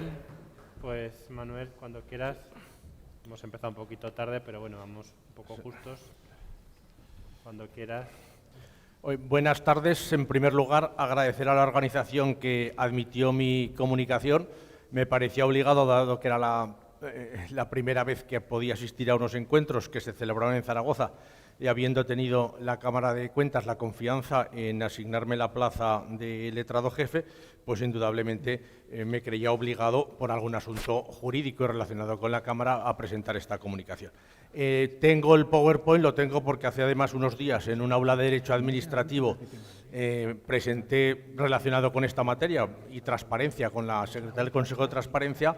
Lo pasaré a los letrados de los diferentes OCEs, tanto mi comunicación como esas fichas, para que las puedan tener, pero a estas horas de la tarde, pues me parece ya excesivo poner 40 fichas que tengo correspondientes de toda la legislación. Simplemente empezó el interés por esta materia porque detecté, y les reconozco en la comunicación, 4 supuestos en los que nos aparece, en los órganos, por lo menos en la Cámara de Cuentas de Aragón, se ha planteado o se puede plantear supuestos de confidencialidad. Después pasaremos un momento a ver la confidencialidad como principio general del derecho en su doble vertiente, ¿no? En un determinado momento, hace años, no sé, ya pocas personas quedan de lo que pasó, no se remitió una documentación a la Cámara de Cuentas alegando que era confidencial. Después me han dicho, esto es arqueología jurídica hace muchos años, que hay un informe en la DGA que se tenía que haber mandado, se mandó y ahí acabó el tema, ¿no? Por lo tanto, se planteó hace muchos años, pero al final se optó por mandar esa documentación. Sí que se ha mandado, que esto es reciente, en una empresa pública se ha mandado una documentación y en la documentación aparecía que tenía carácter confidencial. A partir de ahí, claro, me pregunto a la persona que lo llevaba, pues hay que tener cuidado porque se ha calificado como confidencial las consecuencias, las personales o de la Cámara de Cuentas, de la utilización que ha cumplido la empresa pública con la remisión de la documentación, pero está calificada confidencial a los efectos correspondientes, ¿no? Por otra parte, también ha habido supuestos en los cuales, cuando, una vez presentado el primer informe en la fiscalización, normalmente pasa más en las empresas, ha pasado en las empresas públicas, entonces la misma empresa pública le ha dicho al auditor, al equipo que ha ido, oye, esto entendemos que son datos confidenciales, los damos, pero estos no se deben publicar. Curiosamente, uno de estos apareció varios días después en el periódico, todo lo que se había dicho que era confidencial, porque además ya previo a la campaña y demás, pues aparecieron esos datos que en parte se habían declarado como confidenciales, ¿no? Y por otro, también ha habido en algún supuesto, me he enterado, que se ha remitido desde la comunidad autónoma, en ese caso también desde una empresa pública, se remitió una documentación y se dijo, mire, aquí estamos llevando unas negociaciones para ampliar nuestro plan de negocio, están calificadas, hay un acuerdo de confidencialidad con las entidades y empresas privadas que estamos intentando llegar a estos acuerdos y, por lo tanto, reconocemos que existen. No se pidió, se admitió por la persona que hizo el informe y se constaba que había unas negociaciones de cara a conformar un plan estratégico de esa empresa en el sentido de conseguir unas actividades. Por lo tanto, sí que hay unos supuestos. La legislación estatal y autonómica es la que analizo. La verdad es que de confidencialidad, salvo la Ley de Transparencia del Estado, que admite como un supuesto al principio general de transparencia, que sí que habla de confidencial, la verdad es que he mirado bastante legislación, en la ponencia hay unas cuantas, en las fichas que mandaré del curso que di el otro día, pues he visto más. Realmente, para el problema que tenemos un órgano de fiscalización, entiendo que no es en muchos casos aplicable como tal. Pero si, por ejemplo, no sabía, yo la verdad lo desconozco, ¿verdad? No me había tocado, que por ejemplo la Ley de Mediación en Asuntos Mercantiles y Civiles o la Ley de Arbitraje contemplan y con mucha claridad y supuestos incluso que les impiden actuar a estas personas después en juicio como peritos a los que han intervenido en un proceso de este tipo y se ha declarado confidencial, ¿no? Confidencialidad, principio general del derecho, y hay que verlo en dos facetas. Por una parte, una limitación de acceso de los particulares a los documentos por las razones que la Administración pueda motivar que no se deban conocer, y por otra parte también la confidencialidad hay que verla como un derecho de los ciudadanos para que no se conozcan ciertos datos. Ahí es muy claro una legislación reciente que he analizado en materia, por ejemplo, de sanidad, de los derechos del paciente, y en la Ley de Salud de Aragón pues admite la confidencialidad con las limitaciones que pueda haber en la historia clínica, etcétera, ¿no? Por lo tanto, sí que a lo largo del ordenamiento jurídico vemos. Después tampoco, claro, se puede confundir la confidencialidad con aspectos que vemos que están, por ejemplo, en las leyes del Tribunal de Cuentas, la Ley de Funcionamiento del Tribunal de Cuentas, la Ley de Cámara de Cuentas, y he visto alguna autonómica igual, el deber de confidencialidad del personal, sean consejeros o cualquier tipo de personal, de los asuntos que conozcan. Esto no es la confidencialidad en el sentido que tenemos que estudiar en este aspecto, ¿no? Tampoco la confidencialidad es el secreto profesional, que aparece también. Tampoco la confidencialidad es la protección de datos, son asuntos distintos. Es decir, un asunto puede ser o no confidencial, pero la legislación de protección de datos la tiene que cumplir la Administración, la tienen que cumplir los particulares en sus relaciones con otros particulares y las administraciones entre las administraciones, por lo tanto, tampoco. Hay otra serie de supuestos en los cuales sí que la legislación de transparencia, el principio general es frente a los que ya tenemos una edad y estudiábamos lo contrario, que solamente el interesado tenía derecho a los expedientes administrativos, ahora se tiene en principio derecho a todos, salvo lo que pueda estar calificado y con amparo en una norma con rango legal se pueda motivar. El tema también del secreto también es cierto que hace años los primeros artículos que se hablaba de más que de confidencialidad, se hablaba de secreto. Lo cito en la bibliografía. El profesor Bermejo, en 1988, un artículo en la revista de Derecho Administrativo, pues hablaba del secreto de las administraciones y como consecuencia también de los cambios en la Constitución, como implicaban en la legislación de entonces vigente de la Ley del 58, y solamente se hablaba del secreto, aparte de secretos oficiales, que es una ley del 67, que se dice que se va a modificar en todas las legislaturas, no se modifica, tiene modificaciones parciales, pero aparece firmada por el jefe del Estado, generalísimo Franco, pues ya dice todo de la situación que vivimos. Sí que hay también legislación de fondos reservados, que interviene el Tribunal de Cuentas, que controla en ciertas materias, pero claro, en el ámbito de las actuaciones de la Comunidad Autónoma, la legislación estatal entiendo que son unos supuestos que no son aplicables, porque habla de relaciones exteriores, defensa del Estado, etcétera, ¿no? También recordando una frase que me gustó mucho una vez, que se la oía un profesor, y que yo creo que es muy aplicable en España, dice que en España, si quieres que algo se difunda, califícalo como secreto. Dice, si lo calificas como secreto, tú comentas a uno, esto es secreto, me lo han dicho, y automáticamente es cuando se dice, si se dice esto lo conoce todo el mundo, te lo comentan, aunque no lo conozca nadie, normalmente no se difunde, ¿no? Llevo también un artículo que con el traslado lo guardaba en los artículos de estos de prensa, de la prensa económica, hablando de los casos de los procesos penales, los que citaba aquí anteriores intervinientes. Decía, un periodista decía, yo en estas materias me ha dicho un amigo, dice que ha vivido, dice ya está para jubilarse, ha vivido muy bien del periodismo y demás, ha tenido muchos lectores. Decía, yo en derecho mientras escribo, dice un periodista, debe escribir mientras que el sumario sea secreto, toda la información que puedas obtener. El día que se declara el sumario, se levanta el secreto del sumario, ya no tiene ningún interés para un periodista escribirlo porque lo conoce todo el mundo. Un poquito creo que nos debe incitar también que a veces la calificación de algún asunto como confidencial y lo que hace es llevarme.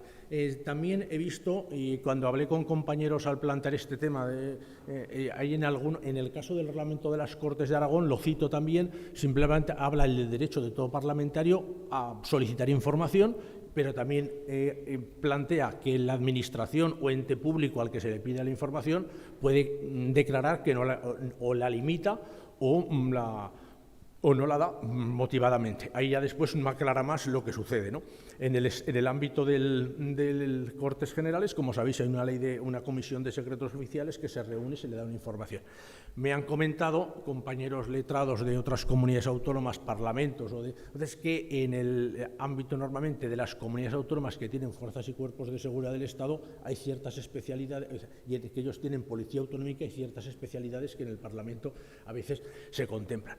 Algunas también, en una jornada que estuve hace poco de letrados de parlamentos autonómicos en las Cortes, en el edificio que estuvimos ayer, pues pregunté también, decir que en alguna, dice, no, alguna cuestión que se califica como confidencial, pero se entiende que un diputado, digo, me parece, dice, no, nosotros también, que un diputado pudiera verlo sin poder hacer fotos, pero tomar notas. Digo, pues entonces esto ya de confidencial deja de ser porque ya lo he visto, y ya sabéis que cuando toda la presión llega sobre la persona que ha visto ese documento, tampoco parece que sea una relación, ¿no? Llego a unas conclusiones que existen supuestos de confidencialidad y, por ejemplo, voy a plantear tres que tienen uno, además ya que ha dicho que es cierta mi afición al deporte y porque soy muy mal deportista, aunque me he aficionado al derecho del deporte, si la comunidad autónoma, cualquier comunidad autónoma, como le habrá pasado, no sé, aquí alguno del País Vasco, va a salir el Tour de Francia de Bilbao, pues no sale gratis, pero no es una cuestión que pueda someter a concurrencia pública porque sabes que tienes que hablar con una empresa, igual quieres traer el Giro y si quieres traer la Vuelta. Entonces, normalmente, por lo que tenemos entendido, y aquí ha habido algún caso, el caso de las comunidades autónomas que tenéis circuito como tenía Aragón y los problemas que se plantean en Cataluña, si quieres organizar atraer competiciones oficiales, tienes que hablar con una persona, no puedes sacarlo a concurrencia pública, y esas entidades normalmente te sujetan confidencialidad porque están tratando del Premio de España, tratan a su vez con tres, por lo cual es un ejemplo admitido que a lo mejor puede llegar un gobierno y decir, oiga, no entramos en este juego, si tengo un circuito o si quiero traer una de las pruebas ciclistas, pues tendré que hacer una negociación con estas entidades. Ahí no es aplicable la ley de contratos en el sentido que hemos visto aquí a lo largo de las jornadas, ni tiene ningún... o la admitimos o no, eso es una cuestión que cada gobierno entiendo que debe decidir y te costará, después a partir de ahí ya se podrá analizar el coste, el impacto que ha tenido, después cómo se han hecho las cosas, pero efectivamente ahí lo tendrás. Otra cuestión a veces que aparece relacionada, ahora además, pues, cambio de gobierno habrá, los consejeros tienen que tener algunas medidas de seguridad, sí, pero hay una confidencialidad, tiene que haberla, ¿no? No hay efectivamente ahora en España, pues no hay situación que hemos vivido los que tenemos una edad de terrorismo y demás, pero unas medidas tendrán que tener de seguridad. Y la policía autonómica o si no hay policía autonómica o unidad escrita, tendrá que tomarse algunas medidas o con una empresa, y entonces ahí está claro, entiendo que hay una confidencialidad. Ahora además, más que a lo mejor ya no es el asunto que puede tener algún tema, por supuesto, de seguridad física, pero si se entran en las redes sociales del consejero, de lo que hace, el destrozo puede ser mucho mayor y se tendrá que ver desde el departamento cómo se controla que presidente y consejeros en tema de redes sociales pues no puedan ser de alguna forma alterada la situación o los conocimientos, ¿no? Por lo tanto, yo ahí veo, si se hace un edificio para la policía autonómica o para la unidad escrita, en la ley de contratos se ha hablado, pues hay una serie de reservas y de confidencialidades, lo cual no quiere decir que no se pueda fiscalizar el resto del contrato, cuántos se presentaron, cómo se presentaron, qué se hicieron, pero efectivamente los planos de la oficina, de los cuarteles de la policía autonómica o en el caso de Aragón, de las unidades adscritas, los 3 cuarteles que hay, no parece lógico que se tenga que someter como si fuese un proyecto proyecto de modernización de regadíos en Bardenas o en Monegros, ¿no? Entonces, exacto, sería situación distinta. La ley de contratos también, la aragonesa, por ejemplo, ahora nueva sí que empieza a hablar de confidencialidad y demás, cosa que no habla otro, pero tampoco nos sirve, ¿no? Sí que recojo que es importante en materia de confidencialidad, 3 organismos, la doctrina que tienen, Tribunal de Contratos del Estado y autonómicos, en esa materia concreta, con la tendencia que todos los que hemos sido letrados antes de la Cámara de Cuentas tienes alguna contratación, pero no como en Comunidad Autónoma, que tenía una a la semana. Lo normal es que todo contratista últimamente califique todo de confidencial. Eso no se puede admitir. O sea, te califica, el último que veía en la Cámara de Cuentas, de los 2 que he visto, pues todo calificado, lo califica usted confidencial, pero ni la mesa de contratación, ni después un tribunal de contratos, ni un tribunal de justicia admitiría esa calificación de parte de confidencial. Además, tampoco la materia parecía que fuese especialmente el trabajo que había allí de una confidencialidad, ¿no? Hay otra cuestión también, que la recojo, secretos empresariales, que son efectos de fiscalización, pues simplemente sería si como consecuencia de se ha otorgado una subvención de una empresa que tiene pues un sector químico en Aragón, que hay algunas, o papelero que pueda tener alguna, pues, pero ya eso no sería confidencialidad. Hay una legislación europea y estatal que recoge el tema de secretos empresariales y tiene también otro amparo distinto a la confidencialidad, ¿no? Por lo tanto, sí que el otro día, además, al hilo de esto, habla también una cosa que me quedé un poco en el ámbito de una empresa pública municipal, como lo he comentado con algún compañero estos días, cómo se trata el tema de la confidencialidad. Me decía el abogado de la empresa pública local, ¿no? Dice, pues tenemos una oferta de unos extranjeros y demás, y estaban dispuestos a comprar prácticamente todo lo que tenemos en venta del polígono. Empezamos a hablar con la videoconferencia porque no han venido, y oye, pues vamos a declarar esto. Sí, pues hay que declararlo confidencial. Dice, estaba pues la alcaldesa, estaba otro de otro grupo que tenía representación del Consejo y el que lleva la gestoría pues lo declaramos confidencial. Dice, pero eran los últimos días ya de las elecciones. Entonces, dice, pues lo hemos declarado confidencial y estamos en ello, declarado confidencial por ambas partes. Dice, ¿verdad? La alcaldesa no se presenta, pero dice, oye, le he dicho a la que va en sustitución mi lista, está de acuerdo, se ha presentado, dice, pero ya lo sabe, ¿eh? Dice, ya lo sabe. Dice, pues, entonces, poco la situación en la administración no deja de ser que una de las conclusiones, si se regula, se tendrá que decir quién toma la decisión de confidencialidad, ¿verdad? En cada administración, si es una cuestión que la puede tomar los que estaban negociando y lo toman, lo pactan y además lo aclaran, pero al mismo tiempo ellos después te van a decir, no, y se lo hemos dicho al otro del otro grupo, porque claro, ha cambiado, a ver lo que va a pasar. Y ahora con la Constitución el 17, pues veremos, porque a lo mejor pues ni sale adelante esto. Entonces vas a tener, son situaciones que ver quién puede declarar un asunto confidencial en la administración, durante qué tiempo dura la confidencialidad, porque no puedes mantenerlo permanentemente, ¿verdad?, del asunto. Y después también otra cuestión, como pasa en muchos asuntos de transparencia, que tendríamos que ir caso por caso, ¿no? Y eso, la doctrina de tribunales de contratos, esas bastante de los casos por casos. También me he olvidado de deciros 2 organismos administrativos, pero que en materia de lo que es confidencialidad tienen doctrina bastante avanzada porque le interesa. Consejo de Transparencia del Estado o de las comunidades autónomas que lo tienen se enfrentan.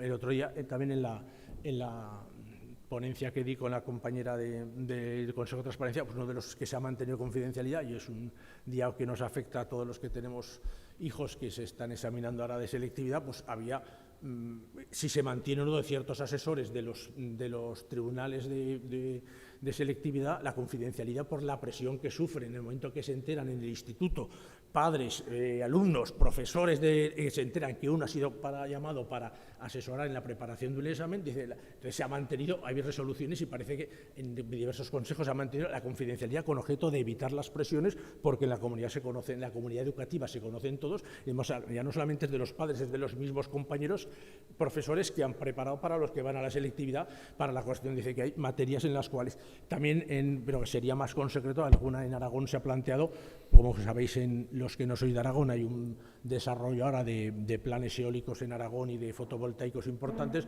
pues las empresas competidoras se piden a través del Consejo de Transparencia todos los datos de las, no de concursos, no son concursos, sino son proyectos, ¿verdad?, pero que piden estudios y demás. Entonces hay varias resoluciones limitadoras, otras que se conceden o no, limitadoras de lo que han declarado cuando se han presentado tienen concedido ya los megavatios y cuando presentan el proyecto correspondiente a las autorizaciones y califican determinadas cuestiones de confidencialidad y después las otras empresas piden y hay cruces de peticiones de transparencia, ¿verdad? Entonces habría también un límite que hay en un momento es secreto empresarial, pero más que también algunos confidencialidad, porque tampoco, a lo mejor los molinos o las placas fotovoltaicas que ponen son los mismos, pero piden de los que están al lado, de los que han tenido una prioridad en el enganche a la red y demás. Es otro de los supuestos que en Aragón se ha planteado en este sentido, ¿no? Por lo tanto, ya digo, no hay una regulación general. El principio general de la confidencialidad, verlo en las dos vertientes, limitación de derechos de los ciudadanos, pero también limitación de la Administración para conocerlo. Distinguirlo de supuestos que hemos visto a lo largo en mi intervención de cuestiones que también podríamos limitar, pues si hay un abogado, pues tiene el secreto profesional. Ahí también hay, por ejemplo, sentencias muchas últimamente también del Tribunal Europeo, ¿verdad?, en cuanto a los secretos del secreto profesional de un abogado, y indudablemente pues hay una limitación, porque tampoco es lo que afecta, eso ya afecta en otros ámbitos penal o una comparecencia parlamentaria, la persona, el abogado que se acoge a su secreto profesional, comparece, pero dice que lo entiende que es un secreto profesional y no va a decir absolutamente nada de la relación con su cliente, en el aspecto médico, periodistas, demás. Hay algunas profesiones que están ligadas a derechos fundamentales y entonces tienen una regulación distinta que los otros, ¿no? Y ahí la otra organismo también que me ha parecido, y en la bibliografía lo incorporo, Comisión Nacional del Mercado de la Competencia, muy relacionada con secretos empresariales, también plantea caso por caso, cuando se plantea un supuesto que alguien declara una confidencialidad en ciertas materias, también me ha parecido bastante interesante y que a unos órganos de control externo te pueden servir en algunos casos para apreciar, ¿no? Entonces siempre hay legislación vigente, pero ver también, distinguirlo de otros supuestos e ir caso por caso y motivadamente todas las resoluciones. No os aburro más porque ya habéis aguantado bastante todas las intervenciones y a vuestra disposición para cualquier duda.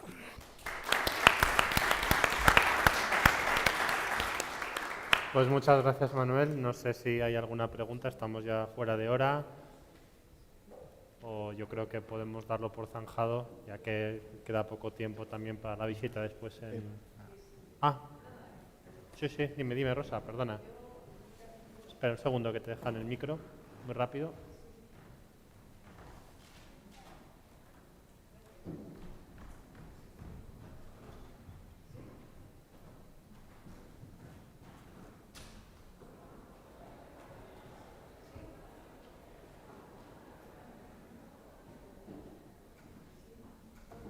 No sé, bueno, hablo un poco más. Ahora sí, bueno. Bueno, en primer lugar, que cualquier cosa que se pueda decir después de la actuación de Albert queda automáticamente relegado al olvido. Y continuando con la pregunta que me has hecho, no quiero consolidar. Y debido al avanzado de mi edad, espero no consolidar ni con las diputaciones, ni con las comarcas, y mucho menos con la Administración General del Estado, que te veo venir por donde vas. Yo lo que quería, no sé si es una pregunta o una reflexión, respecto a la primera aproximación que nos has hecho de la NIA 220, claro, has planteado que la necesidad de una inspección para el control de calidad de algunos trabajos, de algunos departamentos, de algunas secciones, en que cada órgano de control externo se pueda estar delimitadas sus funciones, ¿no? Claro, ¿cómo, cuándo, por qué? ¿Quién haría este trabajo de inspección? ¿Deberíamos de establecerlo antes, a priori, sabiendo cuál es el informe que se va a someter a la inspección? A posteriori, ¿quién lo iba a hacer? ¿Deberíamos hacer un programa, cada órgano de control externo, diciendo se va a fiscalizar del Departamento de Entidades Locales un informe, sin especificar, y luego someterlo a valoración? Esto me parece un poco complicado y que no, claro, es una primera aproximación, tampoco no la tenemos que aplicar todavía esta NIA, pero sí que me ha causado un poco al oírlo. Afortunadamente todavía no nos la hemos estudiado, ya nos la estudiaremos, pero sí que me ha resultado un poco chocante. O sea, tienes toda la razón porque es un aspecto bastante nuevo. pero forma parte del proceso de seguimiento y corrección, lo que decíamos un poco, ¿no? Y no es tanto revisar el trabajo en sí para decir, uy, esto lo habéis hecho fatal, esto no, esto tal, como para... Es como si tuviéramos una ISO, ¿no? Una ISO 9000, una ISO no sé qué, que te vienen a revisar, bueno, un día dos te vienen a revisar, ¿no? Y entonces te dicen, bueno, pues aquí te faltaría, pues yo qué sé, incluir estos papeles, no sé qué, no sé cuántos. Aquí tienes esto caducado y lo tendrías que renovar, aquí tal.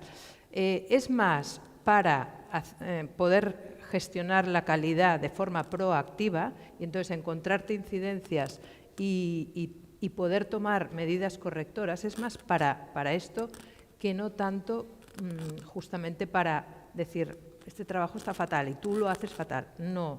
O sea, yo lo entiendo más en es para sobre todo para esto, ¿no? Para ir mejorando este sistema de gestión de calidad, que no se quede ahí, ¿no? Hemos definido un sistema de gestión de calidad, lo hemos contratado o lo hemos hecho o lo que sea, y está ahí. Todo el mundo lo tiene que conocer. No. Ese sistema tiene que irse mejorando conforme vayamos bueno, pues pasando el tiempo y viendo un poco las incidencias que puedan surgir. O sea, no lo veo como, ya te digo, como una cosa negativa en este sentido. O sea, es como que forma parte de todo el entorno de calidad. Es como que se quiere que todo el OCEX, la institución, esté dentro de un entorno de calidad. Y entonces todo eso se ha de definir, efectivamente. O sea, tú decías, ¿cuándo, cómo, no sé qué? Pues se ha de definir. Y bueno, os he comentado que ponía de manera cíclica, o sea, tampoco te dicen, no. O sea, todo eso, aunque hayan 140 páginas, después hay que hacer el trabajo. O sea, y bueno, pues eso ya forma parte un poco, ¿no?, de cada una de las instituciones que quiere hacer y que... Sí, pero bueno, sí, estoy de acuerdo, es un tema nuevo. Sí. Pero yo no lo vería tanto de forma negativa. No, sí, que te dices, ostras, otra cosa más, ¿no? Pero bueno, yo creo que puede aportar. O sea, es como un... Muy bien, ¿alguna pregunta más? No, venga, pues lo dejamos aquí, continuará luego la visita, recordarlo en la Catedral de Salvador de la Seo a las 8. Y bueno, os invito a los que no lo conozcáis porque os va a gustar. Muchas gracias.